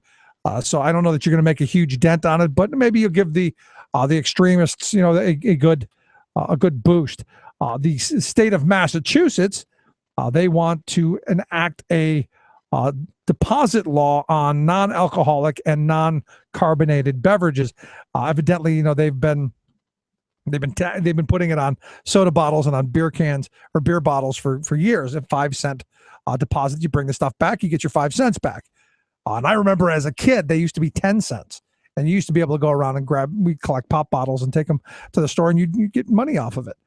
I'm not against the idea of having a deposit for soda bottles. I think we should be doing that more. What's interesting is in this country, for the recycling rates for bottles without deposits, about 23%. So about 23% of the bottles that we use are actually recycled, which is kind of interesting. Something we should be considering, maybe just a thought of. North Dakota has another interesting little piece, a little tidbit out there. They want the North Dakota Clean Water, Wildlife, and Parks Amendment. What they would do is, from the drilling that's going on in North Dakota, which they have a drilling boom, they are asking for money to be set aside, 5%, be set aside for water quality, for natural flood control, fish and wildlife habitat, land acquisition for parks, and also outdoor education. According to supporters, Measure 5, which is this piece of legislation, would amount to about $130 million a year for the next 25 years. Now, what's interesting is there's the other side of this, the moneyed side, that is saying you can't do any of this stuff. That if this passes, that there would no longer be any amendments like Measure 5 that directly appropriates funds for specific purposes. Can't do it. It's got to be. It would be illegal if you did that. And it's interesting how, in these places you've got the competing referendums. Also, Colorado and Oregon have a couple of interesting ones on the ballot for GMOs. You've heard me talk about genetically modified organisms. I see no reason why you can't label what's in it or what it is. I just don't see any reason why not. Now, Monsanto, Kraft, and PepsiCo are fighting it vehemently. Millions of dollars are being spent. But on the other side, you've got Chipotle, who has come out in support of it, because I would think that they don't use anything with genetically modified organisms. But you look at all the money that goes into this, and you just, wow, staggering. Because how much, Monsanto, how big are they? PepsiCo, Kraft, these are multinational behemoths. Now, if one of these passes, it would be the first in the country to have a specific law. You may remember a number of years back, the Vermont legislature passed a labeling law that said you have to put on what genetically modified organisms were in this or whatever. It's still, I guess, held up in the courts. I understand it was overturned at one point. There's a whole legal wrangling going on there. Should be interesting to see where that goes. Health insurance reform. There's a number of there's some stuff out there. In California, The Proposition 45, they're asking that the rate increases that insurance companies want to put forth for the individual single person rates and small group plans, that they'd have to be put forth in front of a commission, have public hearings, and actually have to justify why. Now, the groups that are opposing this blew my mind. So you've got one group going, hey, you can't just arbitrarily raise the rates.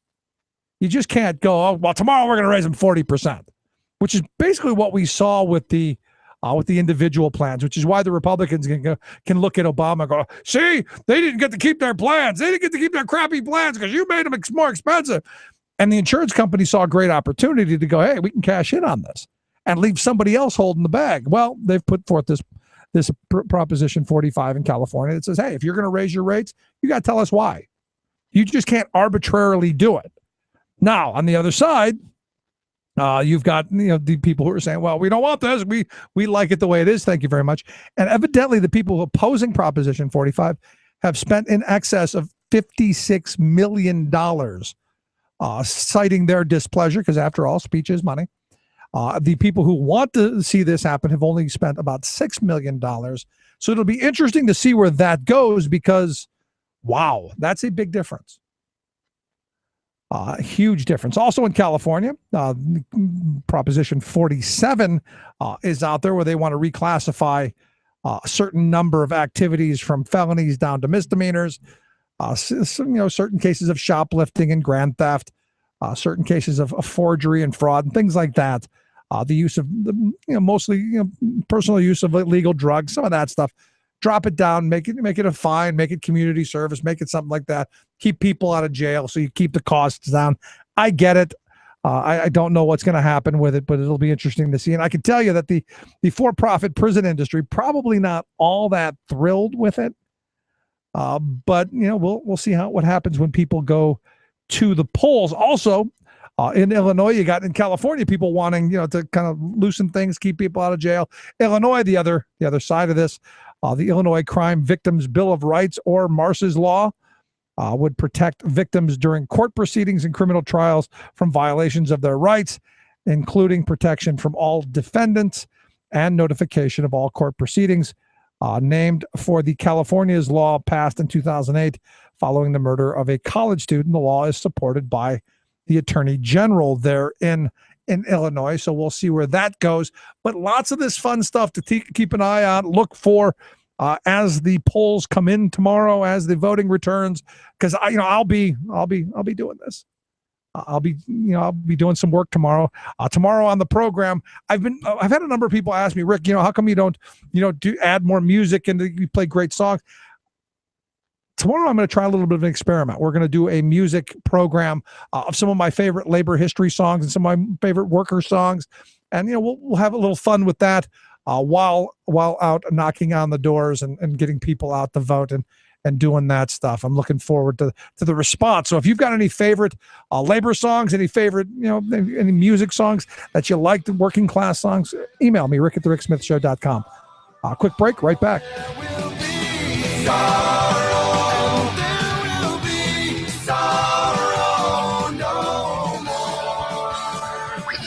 The Rick Smith Show, changing America for the better.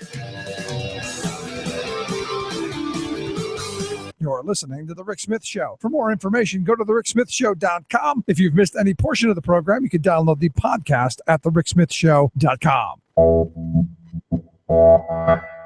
You're listening to WIN, Workers Independent News, a production of Diversified Media Enterprises. I'm Doug Cunningham. United Steelworkers President Leo Gerard says money has flooded these midterm elections like never before. Gerard says that income inequality is among the biggest challenges workers face in elections because money is being used to impose a corporate agenda that's corrosive to democracy. We've got income inequality because the top 1% are scooping all the wealth, and the top 1% are using that wealth to continue to pervert the electoral democratic process. Again, that's part of the struggle that not only is for the labor movement, not just for the Blue-Green Alliance, but it's the part of the struggle for everyone, whether you're in the middle class, want to be in the middle class, the anti-poverty movement, the civil rights movement, the education education movement. They're undermining politics. They're undermining public schools. So it's a huge, huge battle, and it's not the democracy that people believe America stood for. A group of 113 FedEx freight drivers voted to join Teamsters Local 701 in South Brunswick, New Jersey. That vote was 66 to 42. The pro-union drivers said they were tired of unfair, inconsistent work rules and wanted respect on the job. The Teamsters say the company disrespected the workers with vicious lies during its anti-union campaign, but the workers saw through it. CEPR senior economist John Schmidt, quoted in the New York Times, noted that in Denmark, the base wage for fast food workers is $20 an hour. He added that we see from Denmark that it's possible to run a profitable fast food business while paying workers these kinds of wages. This is Mitch Lawrence of the Sports Minute for Workers Independent News. 1-0 this season. No, they're not running the table, even if LeBron's return to his hometown team was hyped as the biggest thing since the Second Coming. LeBron himself called it, quote, probably one of the biggest sporting events ever, unquote. And it was, since players of his stature simply don't change teams at this point of their careers. You have to go back a good 40 years to the days when Kareem Abdul-Jabbar was traded from Milwaukee to the Lakers to find a time when the best player on the planet with multiple MVPs and at least one NBA title under his belt decided to change uniforms before his 30th birthday. But this was even bigger because James, a proud son of Akron, was back in Northeast Ohio after spending 4 seasons in Miami. Well, the big homecoming party was spoiled by the Knicks, who had laid an egg in their season opener. Well, these things happen because despite all the hype, you still have to go out and play the game, which LeBron apparently forgot to do. The good news for the King is that there's still 81 games to go, and then the playoffs will start. By then, James and his teammates are going to be a whole lot better than what they showed last night, because they can't be much worse. For the Sports Minute for Workers Independent News, this is Mitch Lawrence. Brought to you by the IBEW, 750,000 men and women powering the way for an American comeback. Information on how to become an International Brotherhood of Electrical Workers Power Professional is online at ibew.org. You've been listening to WIN, Workers Independent News. For more information, visit laborradio.org. I love this country. I should love this state. It just feels good being back in Michigan. The trees are the right height. The streets are just right. There is trouble in the forest, and the creatures all have fled. As the maple stream crashing, and the oaks just shake their heads. Welcome back to the Rick Smith Show. Check out the website, thericksmithshow.com. Questions, comments, something on your mind, you can email me to rick at thericksmithshow.com. So we're coming down. Hours left until Election Day. Tuesday, the big day. Hopefully everyone's got it on their written on their hand, little ring around their finger, whatever you got to do to remember. Tomorrow's the day you vote, Tuesday, the 4th. Get that in your head. Blaze it in your memory, because I don't want people waking up on the 5th going, oh, I forgot, and my guy lost. And then we end up with maybe 4 more years of Tom Corbett, and then nationally something probably even worse. So you got to get out and vote. Anyway, here to talk a little bit about what's going on the national picture. I've asked Jill Alper. She is with the Dewey Square Group. She leads their Michigan office. She's a national strategist. Jill, thanks for taking time for us. Oh, so great to be here with you, Rick. Thank you. So let me ask you, being from Michigan, are the trees really the right height there? Well, I guess it depends on what the right height is. And it's sad that a son of Michigan could not think of a better thing to say about our fair state. And in fact, he even said that Detroit could go bankrupt. So he's not as welcome here as he once was, I think. Yeah, I have a couple of listeners who send me emails all the time saying, see, we'd be better off if Mitt Romney were president. And I go, well, where would we be better off? Right. Fair point. Just insane. And, but I look at the messaging that's going on, and people are trying to make this midterm election a referendum on Obama's policies. And Mike Lee, the senator from Utah, said, this is Obama's agenda on the ballot because of Obamacare. And of course, Benghazi. Is this really, a referendum on him? Well, clearly the president sort of sets the tone, but at the same time, there's been this 6-year itch phenomenon where, back to World War II, there's only been one president, that was Bill Clinton. That's when I was at the DNC, who was able to avoid the 6-year itch, and that might have been a unique circumstance. So the party in power at that 6-year mark traditionally has issues, and I think that after Tuesday, there's going to be a lot of talk about the combination of the Obama issue, but also with these local issues and personalities that are on the ballot state by state. Local issues really are playing a hand. Yeah. And, I can give you a few examples if you want, or they may just come up as we talk about the Senate and these gubernatorial races. Yeah, I mean, the gubernatorial races to me are huge. I remember back February 2011, we took the show on the road to Wisconsin, where we broadcast. We were one of the only radio programs in the country to broadcast from inside the Capitol there in Wisconsin, as all of that was going on. And I remember saying, hey, we're here in Wisconsin because all of this insanity that's going on here is going to go across the country. And we saw it. It went to Michigan. It went to Ohio. It went to Pennsylvania. You can name it. And the hope was at the time is this stuff is so bad and it's so destructive that hopefully they all get wiped out in this election. Do you see some of Corbett's done? I think the fork is already in him. And I'm hoping the rest of his 2010 classmates go with him. Right. Well, I think across the board there have been a lot of right-leaning or even right-wing policies passed into law by these so-called moderate governors that came in 4 years ago. And we see it here in Michigan, where right to work was passed, or if you will, right to work for less in 2012. And Rick Snyder is paying a price for that. He's in a neck-and-neck battle with Mark Schauer to keep the seat. And most polls have showed the race within margin of error, even, dead even, or plus or minus one.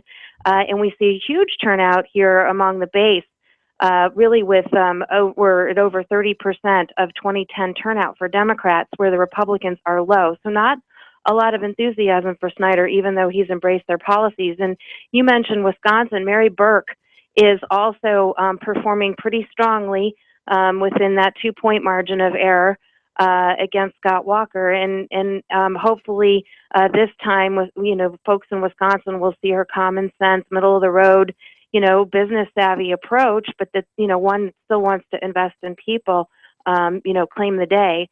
So in those two races, you've got that right to work piece you're talking about for less, and scandal going. I look at it, and back to Michigan, there shouldn't be a citizen in Detroit who isn't registered and out voting tomorrow. There should not be one person based on what's gone on in Detroit over the last couple of years, especially with the bankruptcy of the city and wanting to steal workers' pensions and the water issue, which to me is huge. I can't imagine that there's anyone not registered and not voting against that guy, because I think most of that could be laid right at Snyder's door, right? Absolutely. People are fired up and ready to go here. I mean, it is a sad thing that Detroit is one of the places that didn't see an uptick in turnout for Obama, and it was only slight. It wasn't commensurate with the uptick in other urban centers across the country, in the presidential years. But again, these absentee ballots are coming in high. Our clerk says that she's expecting nearly a 40% turnout, which would be 10% of where things are now. Very achievable just from the AVs carrying the day. And we have a new mayor in Mike Duggan, who was elected overwhelmingly by write-in ballots at a higher level last year this time. So an older population taking the time, to A, vote, and then B, indicate a new person. And so we are hopeful that indeed what you're saying will be true, that we will see an uptick and a surge after they were told that they didn't even have the right to have their own government, an emergency manager instated. And in fact, one last thought on that nearly half of our urban populations in the state of Michigan live under emergency managers, so not elected government. Yeah, it just seems to me that you look at Mitt Romney and you look at the business practices that he ruled under with his businesses, and the same process. You put all these companies in the deep trouble, you run them through bankruptcy, and they come out fresh and clean on the other side. It seems to me, and while you're doing that, you're stealing all the workers' pensions and all of that, and breaking all your contracts. It seems to me that's the method that a lot of folks wanted to do with government. You run some of these cities through bankruptcy, if you will. You steal all the workers' pensions, and voila, we don't have to raise taxes, or go back and maybe pay what we didn't pay for a decade and a half in the past. That's absolutely right. And here, one of the first things Rick Snyder did when he came into office is he taxed seniors' pensions, and then he took nearly $1 billion out of schools, and he gave the corporations a $1.8 billion tax cut. And then he had the audacity to say he hadn't made cuts to schools. Well, people know in this state that their kids are going into classrooms where there's 23, 40, in some instances 50 children, no lie, in a classroom. So you can't pull the wool over anyone's eyes. And again, even our Detroit public schools are being run privately and without transparency. So it's taken a lot in our fair state to wake people up that they're alive, and hopefully come Tuesday there'll be a change. I look at this, and as you were ticking off the accomplishments there by the governor in Michigan, sounds eerily like what's going on here in Pennsylvania, eerily like what happened in Ohio and Florida and Wisconsin. It seems kind of like there was this big, and I don't like to talk in terms of conspiracy, but it does, if it walks like a duck, it might be a duck. Right. Well, I think there's no question a right-wing playbook, and it does seem like these so-called moderates have implemented it, and hopefully will pay the price on Tuesday. So what do you say to you go back to this referendum on Obama, and I got a couple of emails here from folks going, you can blame the Republicans for everything going on in Congress because everything's been gridlocked. But also, you have to blame the president a little bit because he's been a little cozy with Wall Street, some of the folks are saying. I'm curious your thoughts. Well, I don't know that it's as much about that. Again, it's just, I think, an uncertain time. And while things are getting better, people yet don't feel the economic recovery that is very real, right? And has been taking hold. And you've had school shootings, you've had ISIS. It's just sort of a period, I think, of uncertainty and fear for some folks. I think that there are folks who would like to see maybe more offense in Washington, but ultimately the gridlock is no question real. And I think a product again of the Republicans being at war with themselves, not wanting to give the president anything to tout, and their sort of far right fight within their caucus. And we're not necessarily going to be any better under a new Republican leader if that comes to pass in the Senate. In fact, I think it's pretty easy to make the case that things could be far worse. Now, what do you think the chances are the Republicans taking the Senate after tomorrow? Well, I think, if you look at national polls, it says, that the momentum has just recently shifted their way. But in a lot of these battleground Senate seats, there has been voting going on for some time. And depending on the state and the method of vote, there's some question about how these things are going to close out. So I certainly don't think that, I don't have a crystal ball to say for certain what will happen. But I do know that everybody needs to get out there and vote and not be dispirited by the Republican spin machine. I mean, for the Republicans to call Mitch McConnell, especially given his situation in Kentucky, and congratulate him this weekend, it just, for being the potentially, well, in fact, they said they wanted to let him know that he would be the new leader in the Senate. It just reminded me of the Florida election in 2000, where, people were willing to claim victory before all the votes were counted. We can kind of go through some of these if you want to, but I don't think the fat lady has sung yet by any stretch of the imagination. And that's why we get out and we play the game. There any races you're watching in particular, things that particularly pique your interest? Well, geez, Pete, they've said in these in a lot of news reports, I'm sure your viewers have been reading, that there are more Senate races, margin of error, than really there have ever been, depending on how you look at it. They're anywhere from 7 to 12. So I frankly have been watching a lot of them. If you settle on sort of the difference that 10 are in play, the GOP needs to flip 6 seats to secure a majority. And it looks like New Hampshire is solidifying for Jeanne Shaheen, the only woman to hold a Democratic seat, gubernatorial and Senate seat, with Scott Brown having come on a little strong here at the end. But she seems to be on the upside of things, and the debates did her lots of good. Kay Hagan looks to be real strong in North Carolina. Kansas has been kind of funky, don't you think? Yeah, absolutely. With the independent. And to me, Kansas is one of those states I can't figure out, because they've done everything that the conservatives want, and they're much worse off than they were. especially in the gubernatorial. Why you would want to even consider reelecting Brown back, I have no idea. But in the gubernatorial or in the senatorial race, interesting that the independent, who says he made caucus with the Democrats, seems to be maybe the guy who unseats Roberts. Right, absolutely. So Greg Orman is his name, and he has pretty successfully been able to position himself as a blank slate, yearning for bipartisanship and moderation. And, Kathleen Sebelius was a very popular two-term governor there in Kansas, kind of under that same mantle. We may be able to find a surprise for ourselves there in Kansas.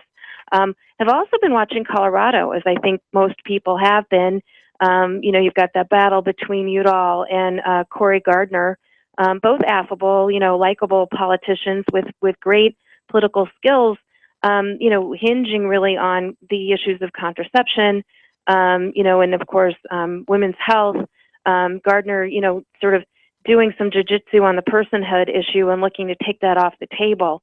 It's been a bit frustrating for Democrats that voters don't, all voters don't see through that. But they've sort of have Udall ahead for a while. Then with Gardner coming on, and that's a state with huge early voting. And so it's sort of a question of when people cast those ballots, right? And how much they're really up for grabs, and how much this is really coming down to that one issue, in traditional partisanship, performance on that, and then where the middle splits out. So that's another one. How about Iowa? I bet you've been watching that. That too has been fascinating. It's been fascinating, and I know Tom Harkin. I've met him a number of times, and I've been a part of a couple of things that he's done with the Labor College, and it would be sad for me to see a Republican take his seat. It would be horrible. Yeah, amen to that. Amen that, and especially her. Right. I have known him for a long time, as well as an organizer who started in Iowa in the caucuses back in '87 and '88, and have been back a lot. And there really is a kind of legacy attached to that seat. At least we'd like to think. She's campaigning as a mother, a soldier, and a conservative. And it'll be interesting to see if she can pull this thing off with Iowa not having voted, for a woman statewide. For governor or for Senate. The last combination of polls, the Real Clear Politics, put it at 46.7 for Ernst and 45.3 for Braley. So another state, once again, with early vote, and that is a state where Democrats have, I think it's a 6,300-ish vote advantage in terms of right. Who's turned out. Registration, sure. Mm-hmm. So last question I've got for you. What's the sleeper pick? What's the surprise we should be looking at in your expert opinion? Is it Georgia? What do you think? Oh, boy. I guess I'm going to bet on our friend Mary Burke in Wisconsin. I'm sure we'll probably be looking at races in runoff races in Georgia and Louisiana, right? Right. And there will be some excitement, I think, if Michelle Nunn, gets that opportunity. But I'm going to say Wisconsin is the upset. All righty. Well, we will keep our eyes peeled tomorrow evening as the returns come in. Jill, I appreciate you taking time for us. Thanks for your insight and your thoughts. Thank you, Rick. Thanks so much. Let's take a quick break. Right back. Stick around. You're listening to The Rick Smith Show. We're working people. Come to talk.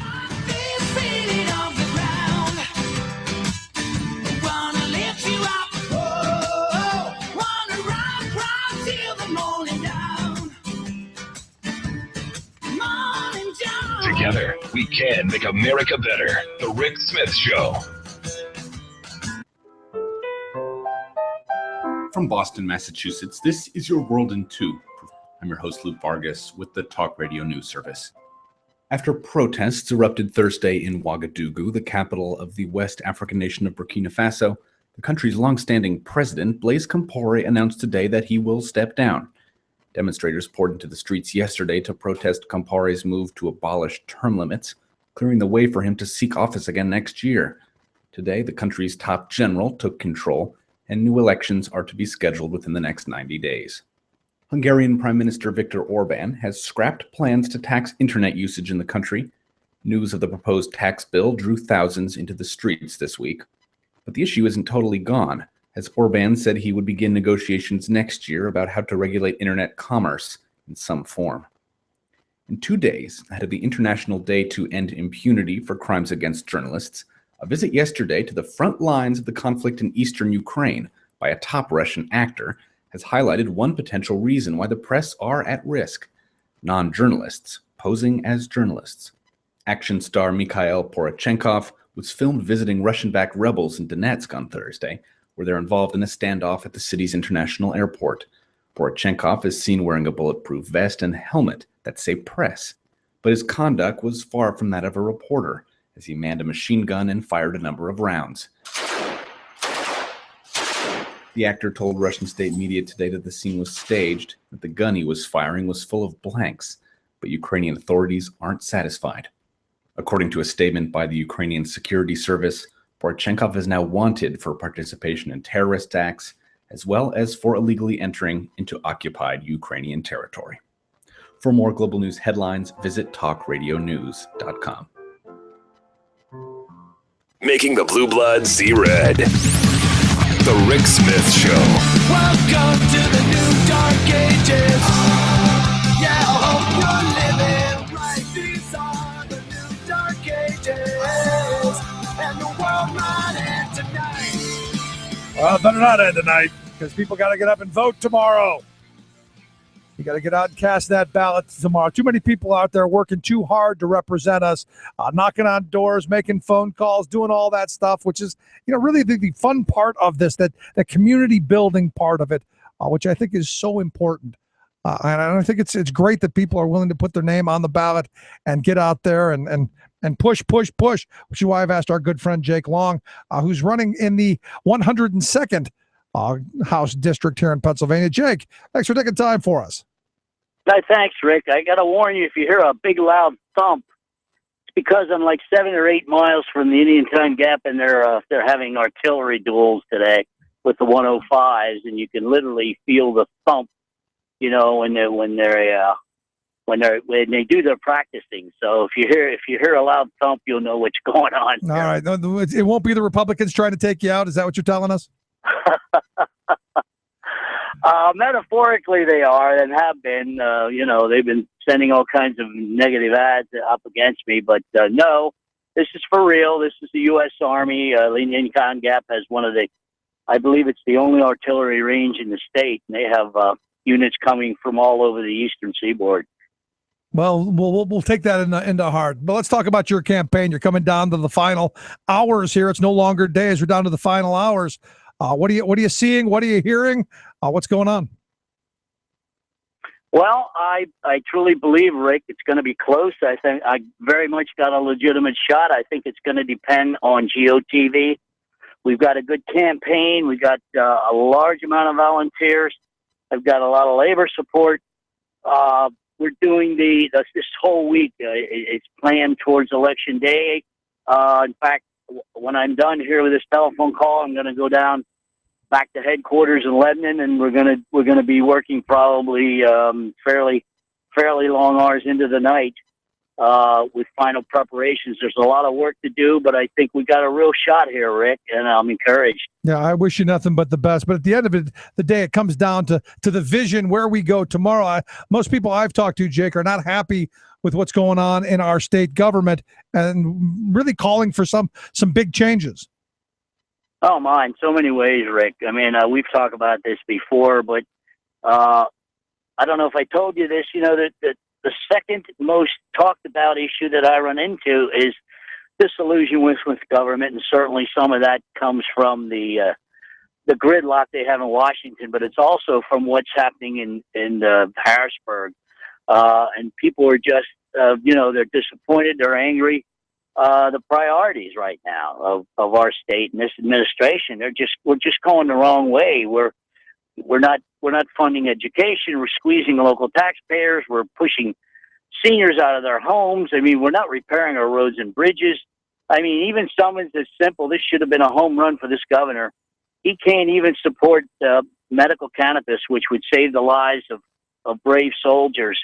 We're cutting money for libraries, and we don't have enough money for teachers who are teaching at-risk children. I mean, we're just going the wrong way. The middle class is being squeezed.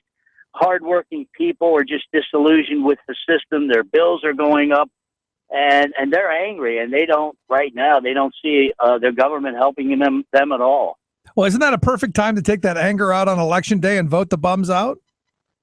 It is, and I think most people will come out and vote, but there are some people who've just given up. And I try to make the point if you're disillusioned with government, we have two choices. We can give up on our government, and when we do that, I think we give up on ourselves and our future, or we can go out and vote and try to change things. And I'm encouraged. I believe it'll be a pretty good turnout. The heavier the turnout, the better chance I have. I'm hoping Tom Wolf gives me some coattails.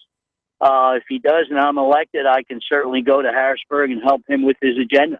Yeah. When you spoke a moment ago about the attacks that the Republicans have levied on you. Now, I know that they're attacking each other because the party, as I understand it, has endorsed someone outside of who carries the party label. The one guy won the primary, who in a very interesting video just came up of him saying something along the lines that cops are pigs and liars or something like that. It's interesting seeing them going after each other, but what are they going after you on? Well, I was arrested 26 years ago on a picket line. In Lebanon, there was a long 10-month strike. See, I think that's a good thing. That would be a reason I'd vote for you. The whole argument, have you been to jail for justice? Well, here's the thing. I mean, I was arrested 4 or 5 times, but this particular one is really a summary offense. I mean, it's an exaggeration. There were literally hundreds of people in that 10-month period that were arrested, right? And they picked me out. But yeah, you're right. I mean, I should be proud of that, and I am. We fought long and hard, and we got our people out of there and got them good jobs in the Hershey interest. But they're also trying to tie me with Obama, if you can believe that, and that's not hard to believe. They're doing that all over the country. I made a comment in the one debate that there's been some good things coming out of Obamacare, and they're going after me for that. And they actually had a flyer, Rick, where they had a heart, and they said literally, I mean, this is sophomoric, Jake Long and Barack Obama, best of buds. I mean, this is the kind of silliness that's going on down here, and they're trying to tie me to Obama. Have you ever met Obama? No, I haven't. So how could you be best of buds? If we're best of buds, I don't know.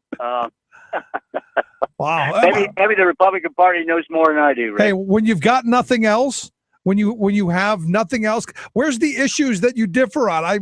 I'm confused. And I guess this is to me, anytime someone attacks you, it's a sign of desperation. Yes, absolutely. Actually, the people who are attacking me are the people who are backing the independent man by the name of McAteer. He's really he's the party's handmaiden candidate of the power structure in the party. I mean, we disagree on a lot of things. Every one of the candidates does not believe that we should tax Marcellus Shale, which is absolute nonsense. I mean, that's economic development 101, and I am in favor of the Wolf Plan. Take that money, give it to schools, get the funding up. And the sad part about the lack of funding, and not only does it hurt schools, Rick, but it's squeezing seniors, especially seniors that live by themselves, squeezing them out of their homes. And every one of the Republican candidates say, no, we can't do that. We're going to hurt the industry, and it's the typical excuses. But that's one of the big issues we disagree on. Well, tomorrow's the big day. What's the message? What are we telling people? Because we got to get them to the polls. Folks have got to get out. What's the final message? Final message is this is our time. This is our time. I'm one of you. I'm just a regular working guy. I've lived. I've gone through the problems that many of the voters are going through. I know what it is to go to work every day and work hard, pay your bills, and go through some tough times. And I believe I'm exactly what they need up there, someone with common sense who has life experiences, and I believe my perspective could serve the people of the 102nd well, Rick. There you go. And if you want more information on Jake Long, go to his website, jakelong2014.com. Tons of information there. Jake, always great talking with you. I wish you nothing but the best.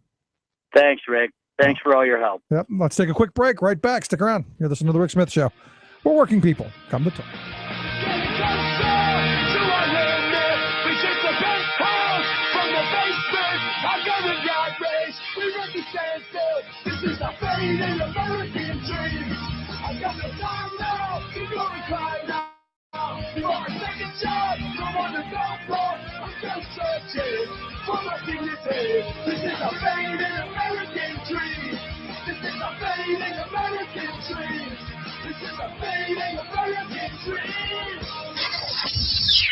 You're listening to The Rick Smith Show. Workers in the late 1930s began exerting their recently guaranteed right to organize and join unions. Millions of workers flocked to join the labor organization of their choosing to collectively bargain for better wages, hours, and working conditions. Factory, mill, and mine owners, not eager to embrace the changes, fought vehemently to deny workers their rights. As company tactics grew more heavy-handed and brutal, the workers' organizing methods changed. Sit-down strikes became a way for workers to demand their rights and to force management to listen. With a wave of a handkerchief, the tip of a hat, workers would shut down their machines, lay down their hammer, and sit down. Workers at the Hershey Chocolate Factory in Hershey, Pennsylvania, seeking to reduce the 60-hour-long work week, decided to form a union. Initially, an agreement was reached, but as the economy took a downturn, the company willfully violated the agreement by laying off the most senior workers, those who just happened to be the most ardent union supporters. The workers voted to strike the very next day. At 11 a.m. on April 2nd, 1937, a red handkerchief was waved and the workers began the first sit-down strike in Pennsylvania's history. The company reacted by forming the Loyal Workers Club. These strikebreakers consisted of hired thugs from New York City and local farmers, dairy producers, and shopkeepers who were dependent on the factory. On April 6, Hershey organized a loyalty parade. After hours of rallying speeches, the lathered-up Loyal Workers Club mob found pipes and clubs that had been manufactured at the Hershey Planing Mill. The angry mob headed to the Hershey factory to throw their strikers out. Songs of solidarity sung by the striking workers could be heard from inside the factory as the angry mob burst into the plant. Blocking the only exit, the Loyal Workers Club, loyal only to management and greed, began pummeling the workers as they tried to escape. The assault left numerous workers bloody and beaten, many unconscious. Within days, Hershey reopened and recognized the renamed version of the Loyal Workers Club. In May of 1938, the National Labor Relations Board ruled Hershey had violated the law and the company union was dissolved. Soon the workers joined the Bakery and Confectionery Workers Local 464, who have faithfully represented the workers ever since. This Rick Smith Show Labor History Moment was made possible by a grant from the Labor Education Center at IUP. For more information, visit www.thericksmithshow.com.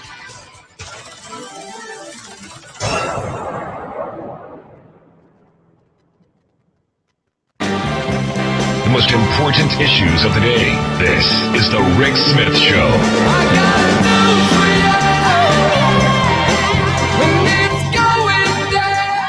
Welcome back to the Rick Smith Show.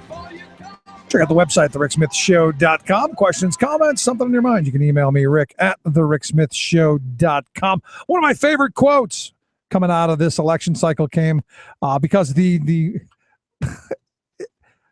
woman who's evidently the head of the New Hampshire Republican Party, this Jennifer Horn, she said, quote, this is our time. We need to crush it. We need to crush it. We need to grab it, run with it, and push their heads under and over again until they cannot breathe anymore. Until the elections are over on Tuesday night and we've won it all. Basically, advocating for violence, are we? You got to wonder. Anyway, let's find out what's going on around the world and up in New Hampshire. I've got Luke Vargas, Talk Radio News Service. Luke, thanks for taking time for us. Of course, always a pleasure. So are we, I guess we're advocating drowning people, huh? You know, I didn't catch that remark.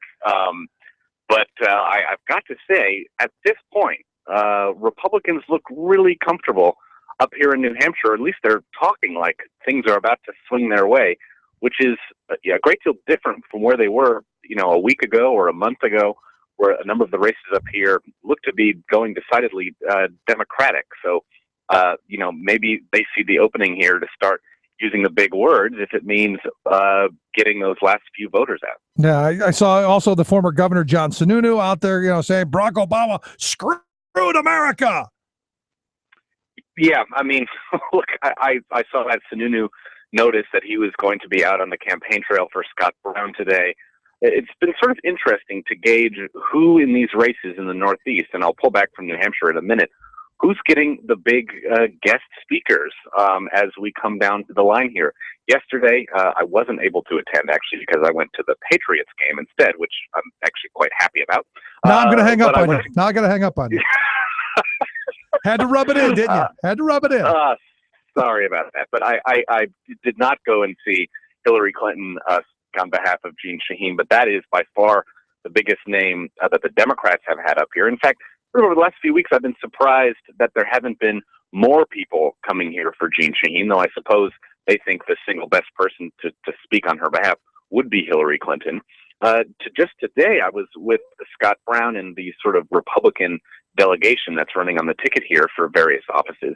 They were joined by Chris Christie, who, again, if you had to pick someone to come for Scott Brown in the last few days here, the last few hours, it would be Chris Christie. I had actually been sort of scratching my head saying, where are all the big names for Scott Brown? I mean, and I guess, between John McCain and Chris Christie, you about have brought in, the folks with the biggest and most broad appeal here up in New Hampshire. So, I've actually been pleasantly surprised at the level of outside interest in these races when I thought we were kind of being passed over here. Well, I mean, I think the Republicans see it as an opportunity to pick up a seat, and the Democrats are going, oh, no, we could lose another one.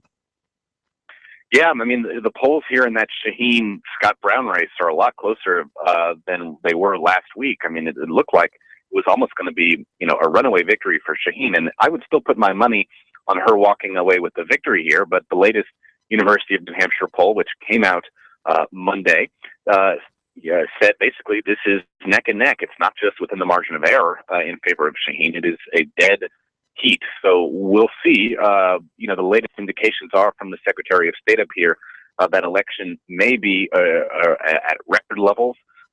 It's worth noting that back in the 2012 presidential election, New Hampshire registered the highest voter turnout of any state in the Northeast.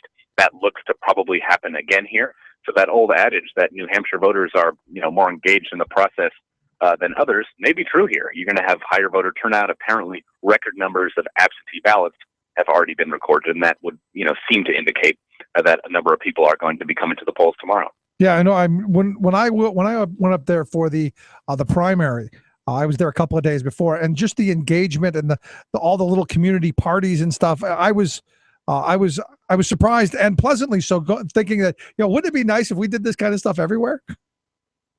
Yeah, I mean, look, I'm receptive to both arguments. I jealously, don't want New Hampshire to ever lose the primary because it's so convenient for me, and it's where I've sort of built my political career and reporting career around covering this. At the same time, I really do understand the arguments of people who say, look, you got to rotate this. We don't mind having one or two states out in front, getting all the love from the candidates. But there's no reason to keep New Hampshire in that position every year. Why don't we rotate this? Have, every 5 years, one of these, 10 or 5 states get to be sort of front-loaded on the election calendar. So look, New Hampshire voters seem to do a really good job with this responsibility they have. The enthusiasm is down, I would say, compared to a presidential year. I sort of have to plan a few days in advance to make sure I fill my day properly with campaign events. That's never the case with the primary. Right. It's always, a struggle to fit everyone in. So enthusiasm is mild, I'd say. It is kind of interesting to see some of these candidates at these events. They are obviously somewhat popular, but there are times for both Jeanne Shaheen and Scott Brown where, hey, they've shaken all the hands in the diner. They sort of walk around looking for someone to approach them, and there are moments of quiet in this campaign. So these are not superstars, I guess you could say, in the same way that some of the presidential candidates that come here are seen. Yeah, I was just talking about this Wallet Hub group put out their most and least powerful voters list, and New Hampshire was right up there near the top. They were 8th in the country and the most powerful voters in the country, and they had some weird calculation based on population and number of people voting and all of that stuff. But I make that because they get people out and engaged, and Pennsylvania obviously not near the top, 46th. And I would argue not as much engagement. Well, look, it's also a harder state to traverse, Pennsylvania. So much with when you're dealing with events here in New Hampshire. There's a good deal of this state is within an hour's drive from Boston. that Hillary Clinton event yesterday is very much within striking distance of Boston. I believe she and a number of other leading Democrats were already in Boston for Tom Menino's funeral. But again, you can always tack on a little visit to New Hampshire. If you're a candidate, you're speaking at Harvard. Hey, go up and speak to a paid dinner of Democrats or Republicans in New Hampshire. It's a very easy way to add a little bit of groundwork or preparatory work for a potential presidential campaign. And in that regard, I'll point out that at the event today with Chris Christie, he was asked the old questions that everybody gets about 2016. I've seen Marco Rubio dodge those questions just a few days ago. Chris Christie answered it quite differently, saying, look, there are 3 or 4 things that you really need to think hard about before you decide to run for president. And one of them is whether or not your spouse and your children, your family, are going to be able to deal with the constant travel, the constant swarms of press. And Chris Christie said, look, I'm kind of doing that here. I have his itinerary for Monday. It was crazy. I mean, I think he's in 7 different states. He had 2, this event that I went to was at about 3 p.m. and he said he still had 2 or 3 more states to fly to, this one day alone. He seemed to be implying that, look, I'm very consciously going down this list of criteria for running for president, and my wife is here and joining me because we're giving it a test run. So I, was sort of surprised by that honesty, and there were a lot of people coming up to Chris Christie saying, look, if you run in 2 years, here's my card. I want to help you out. A lot of people, this is the kind of thing I used to hear for Rudy Giuliani back in the day before he decided to run, and it's a good sign. It would definitely seem to confirm this notion that he will be running in 2016. Yeah, but he's given that answer in the past. He's talked about, the concerns with family and all the other stuff. I think he said that a couple of times in the past. I wouldn't be surprised if he has, but again, that's a level of because I couldn't do it. I wouldn't do it. There's no way. There's no way. It did look pretty unpleasant. I mean, he is exceedingly gracious, it seems, in allowing himself to be delayed by countless pictures and the like, but he seems to enjoy it much more even so than some of these other potential candidates that we throw around for 2016. So again, all signs from New Hampshire are that Chris Christie would be a very good fit here. The decision rests sort of in his hands now. Yeah, but I wouldn't run. Would you? Would you? It's a 2-year commitment that everything that you do, everything that you breathe, your entire family, always under scrutiny. I would want no part of it. Well, look, if I wanted to do this, it's more than a 2-year commitment. I would have needed to really orient my whole life for years and years in advance, seeking out and befriending people who might be able to offer me favors years down the road. Look, when I'm done with my workday, I like to go home and hang out with the 1 or 2 people I love and know the most. I really don't have interest in busying up my schedule with those sort of events just to network. So maybe I'm ill-suited for it, just as you seem to say you are. Yeah, no thanks. I don't need every moment of my existence scrutinized by people like me. Not happening. Any other races that you're watching throughout the country? Anything else piquing your interest? Anything you'll be paying close attention to tomorrow night? I will be in Massachusetts tomorrow. Justin was very gracious to send an intern up to assist me here in New Hampshire. She's going to be with Jeanne Shaheen tomorrow. I'm going to be at the Massachusetts governor's race, where it looks like we will, if all polls seem to hold, are about to get another Republican governor in this state, the third in 20 years or so. So I will be with Charlie Baker tomorrow in Boston, and his campaign really excited for what looks like a healthy enough win. Martha Coakley going to go down again. So let me ask you this. To get into the highest office. Yeah. Is this the last office she's allowed to run for? I would think so. This has got to be the end. You'd think that even the loss against Scott Brown back in 2010, when, God, it really seemed like a Democrat ought to win, just for the history of it, to replace Ted Kennedy, even if it was just 2 years. I'm amazed she found a way to lose that election to Scott Brown. I see her losing again here to Charlie Baker, who is all right. I was rather unimpressed with him over the weekend. Not terribly dynamic.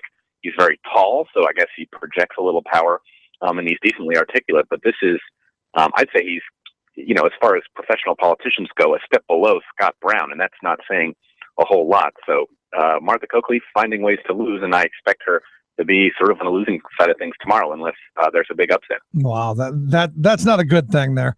And finally, let's look around the world. Anything going on elsewhere? I'm watching 2 things. I'll start with eastern Ukraine, where on Sunday the self-proclaimed Donetsk People's Republic. This is that breakaway republic that formed itself in the spring when rebels first started heading to eastern Ukraine. They held elections over the weekend. They say they have a new president. His name is Alexander Zakharchenko. You may recognize him in photos. He wears this sort of funny-looking outfit. He looks like a sailor. He has a blue and white striped T-shirt that he wears around everywhere.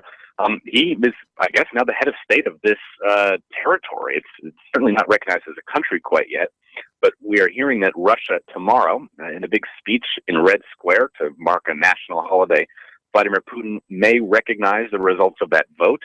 And at the very least, this is going to make life really hard for leaders in Ukraine and Kiev.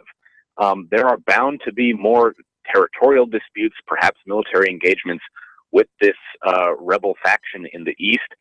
And unlike in months past, where if you wanted to negotiate with them, Russia would say, look, we will broker the talks. We can, talk to them. We'll serve as the intermediaries. It looks like after this election of this breakaway republic's new president, Russia's going to say, look, if you want to negotiate with Eastern Ukraine, go and talk to their president.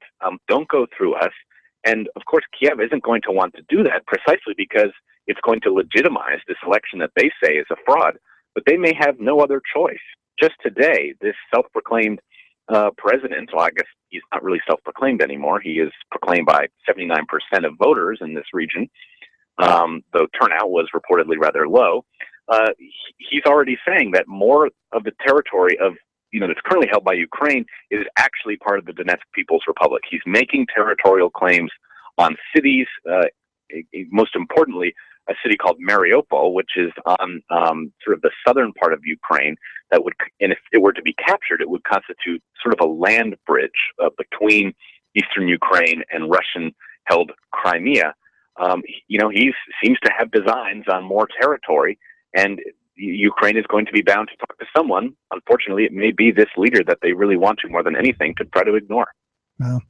Interesting. And finally, what's going on with ISIS? Well, the latest we've heard is that those Kurdish Peshmerga fighters who had come from Iraq and were allowed by the Turkish authorities to cross over into Syria to fight for Kobane have entered the town. We heard about several hundred of them going in last Friday. They are apparently now engaged in firefights. They are on the front lines. More are likely going to be coming to reinforce them in the next few days. But unfortunately, everything we've been seeing over the past few days, particularly over the weekend, is that the Islamic State, and I know you and I have discussed this before, is really successful in sort of mounting a distraction here. Kobane is not really that strategically important, except for the fact that losing it would be a huge embarrassment. And just in the last few days in Anbar province in western Iraq, the Islamic State has made some incredible gains. They've taken over a few new cities.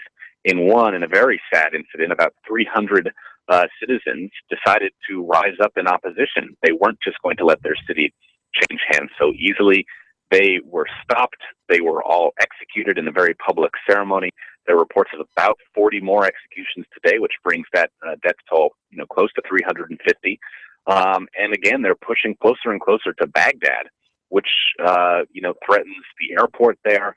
If that airport were to become closed, to no longer be operational, it would be a huge blow to the whole country for the ability of sort of business as usual in the capital. So I think, maybe there's some slight good news coming from Kobane. You look at the rest of the Islamic State and their military push in Iraq, and you see really nothing but bad news at this point. I don't think anything but bad news is in that whole region, but that's just my thought on it. Luke, always great talk with you. I appreciate you taking time for us, and enjoy tomorrow in Boston. I will. It's always a pleasure to speak to you. All right. Thanks so much. Luke Vargas, Talk Radio News Service. Quick break. Right back. Stick around.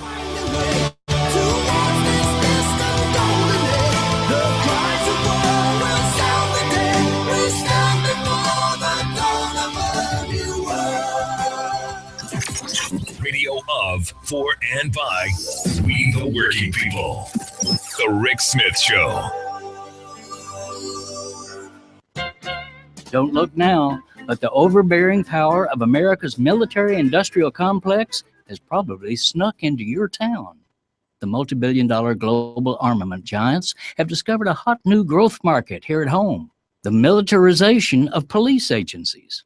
The people of Ferguson, Missouri learned about the domestic proliferation of battlefield firepower the hard way this summer when their own police department came after them with a Bearcat tank, 2 armored Humvees, stun grenades, M16 rifles, and other weapons of war. It's been widely reported that this push into combat gear and the militant mentality that accompanies it has largely come from a 1990 law authorizing the Pentagon to disperse surplus war equipment around the country. Less known, however, is that our corporate arms peddlers have leapt into direct sales, holding field demonstrations and trade shows to titillate the fancy of police chiefs and other officials. LRAD Corporation, for example, makes the long-range sound cannon that was used in Ferguson, literally blasting away demonstrators with ear-shattering pain. Also, such tear gas makers as CTS are having a field day supplying and resupplying police agencies. Then there's Taser International's electrocution gun, which can be heart-stopping, now on the hip of nearly everyone with a badge. In September, militarizers paraded their stuff at a Missouri shebang called Military Police Expo. LRAD, CTS, and Taser were there, along with a horde of other vendors, to schmooze and sell to a crowd of civilian law enforcement and chiefs of police who were invited to go on this military shopping spree. This is Jim Hightower saying a coalition of citizen groups are organizing to stop this pernicious sale of arms to be used against us citizens. For information, go to facingteargas.org. Facingteargas.org. Hightower's commentaries are brought to you by the Hightower Lowdown, the monthly newsletter with Hightower's take on what Wall Street and Washington are up to. For information, visit hightowerlowdown.org. Would you dive 14 feet deep in the Susquehanna to keep a bridge safe? Would you spend night after night with prisoners to keep your community safe? Would you spend Christmas Eve plowing snow to keep roads safe? AFSCME members do.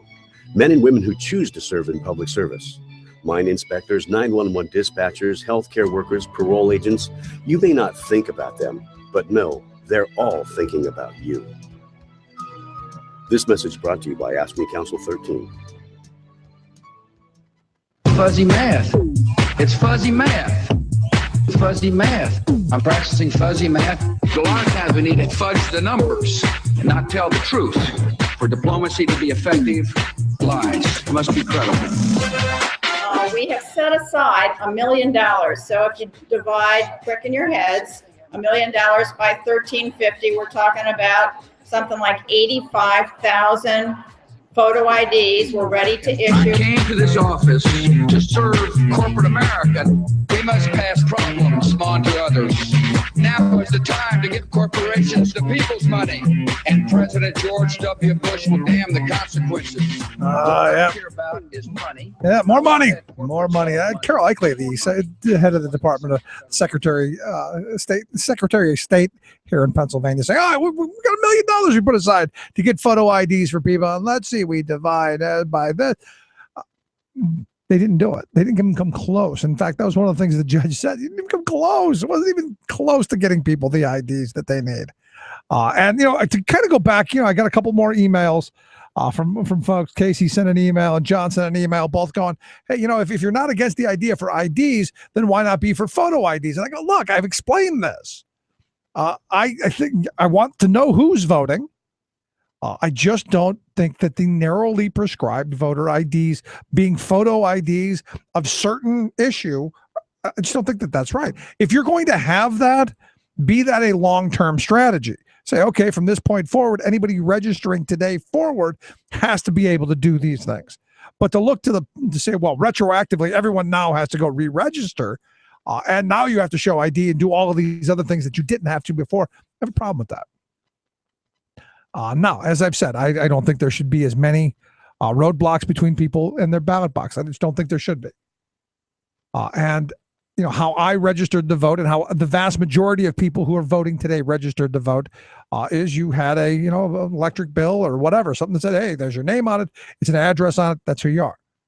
If someone's going to jump through the really arduous task of getting their name on a bill or some other piece of identification just so they can cast a single vote, I got to be honest, it just seems like an awful lot of work for not as much payoff in the minds of criminals. And look, you think about it, risk reward. It's that risk reward scenario. Is the risk worth the reward? And I don't think that it is. And I don't think anybody thinks that way other than your most devious types. And I think of the James O'Keefes of the world, who are always trying to get that gotcha moment and will go to extreme lengths and put themselves in legally questionable situations to do that so they get I got it. You look at the video that they shot that really brought down Acorn. Heavily doctored, heavily edited and manipulated, and not even really the truth. I mean, they did a nice job of editing and creative splicing.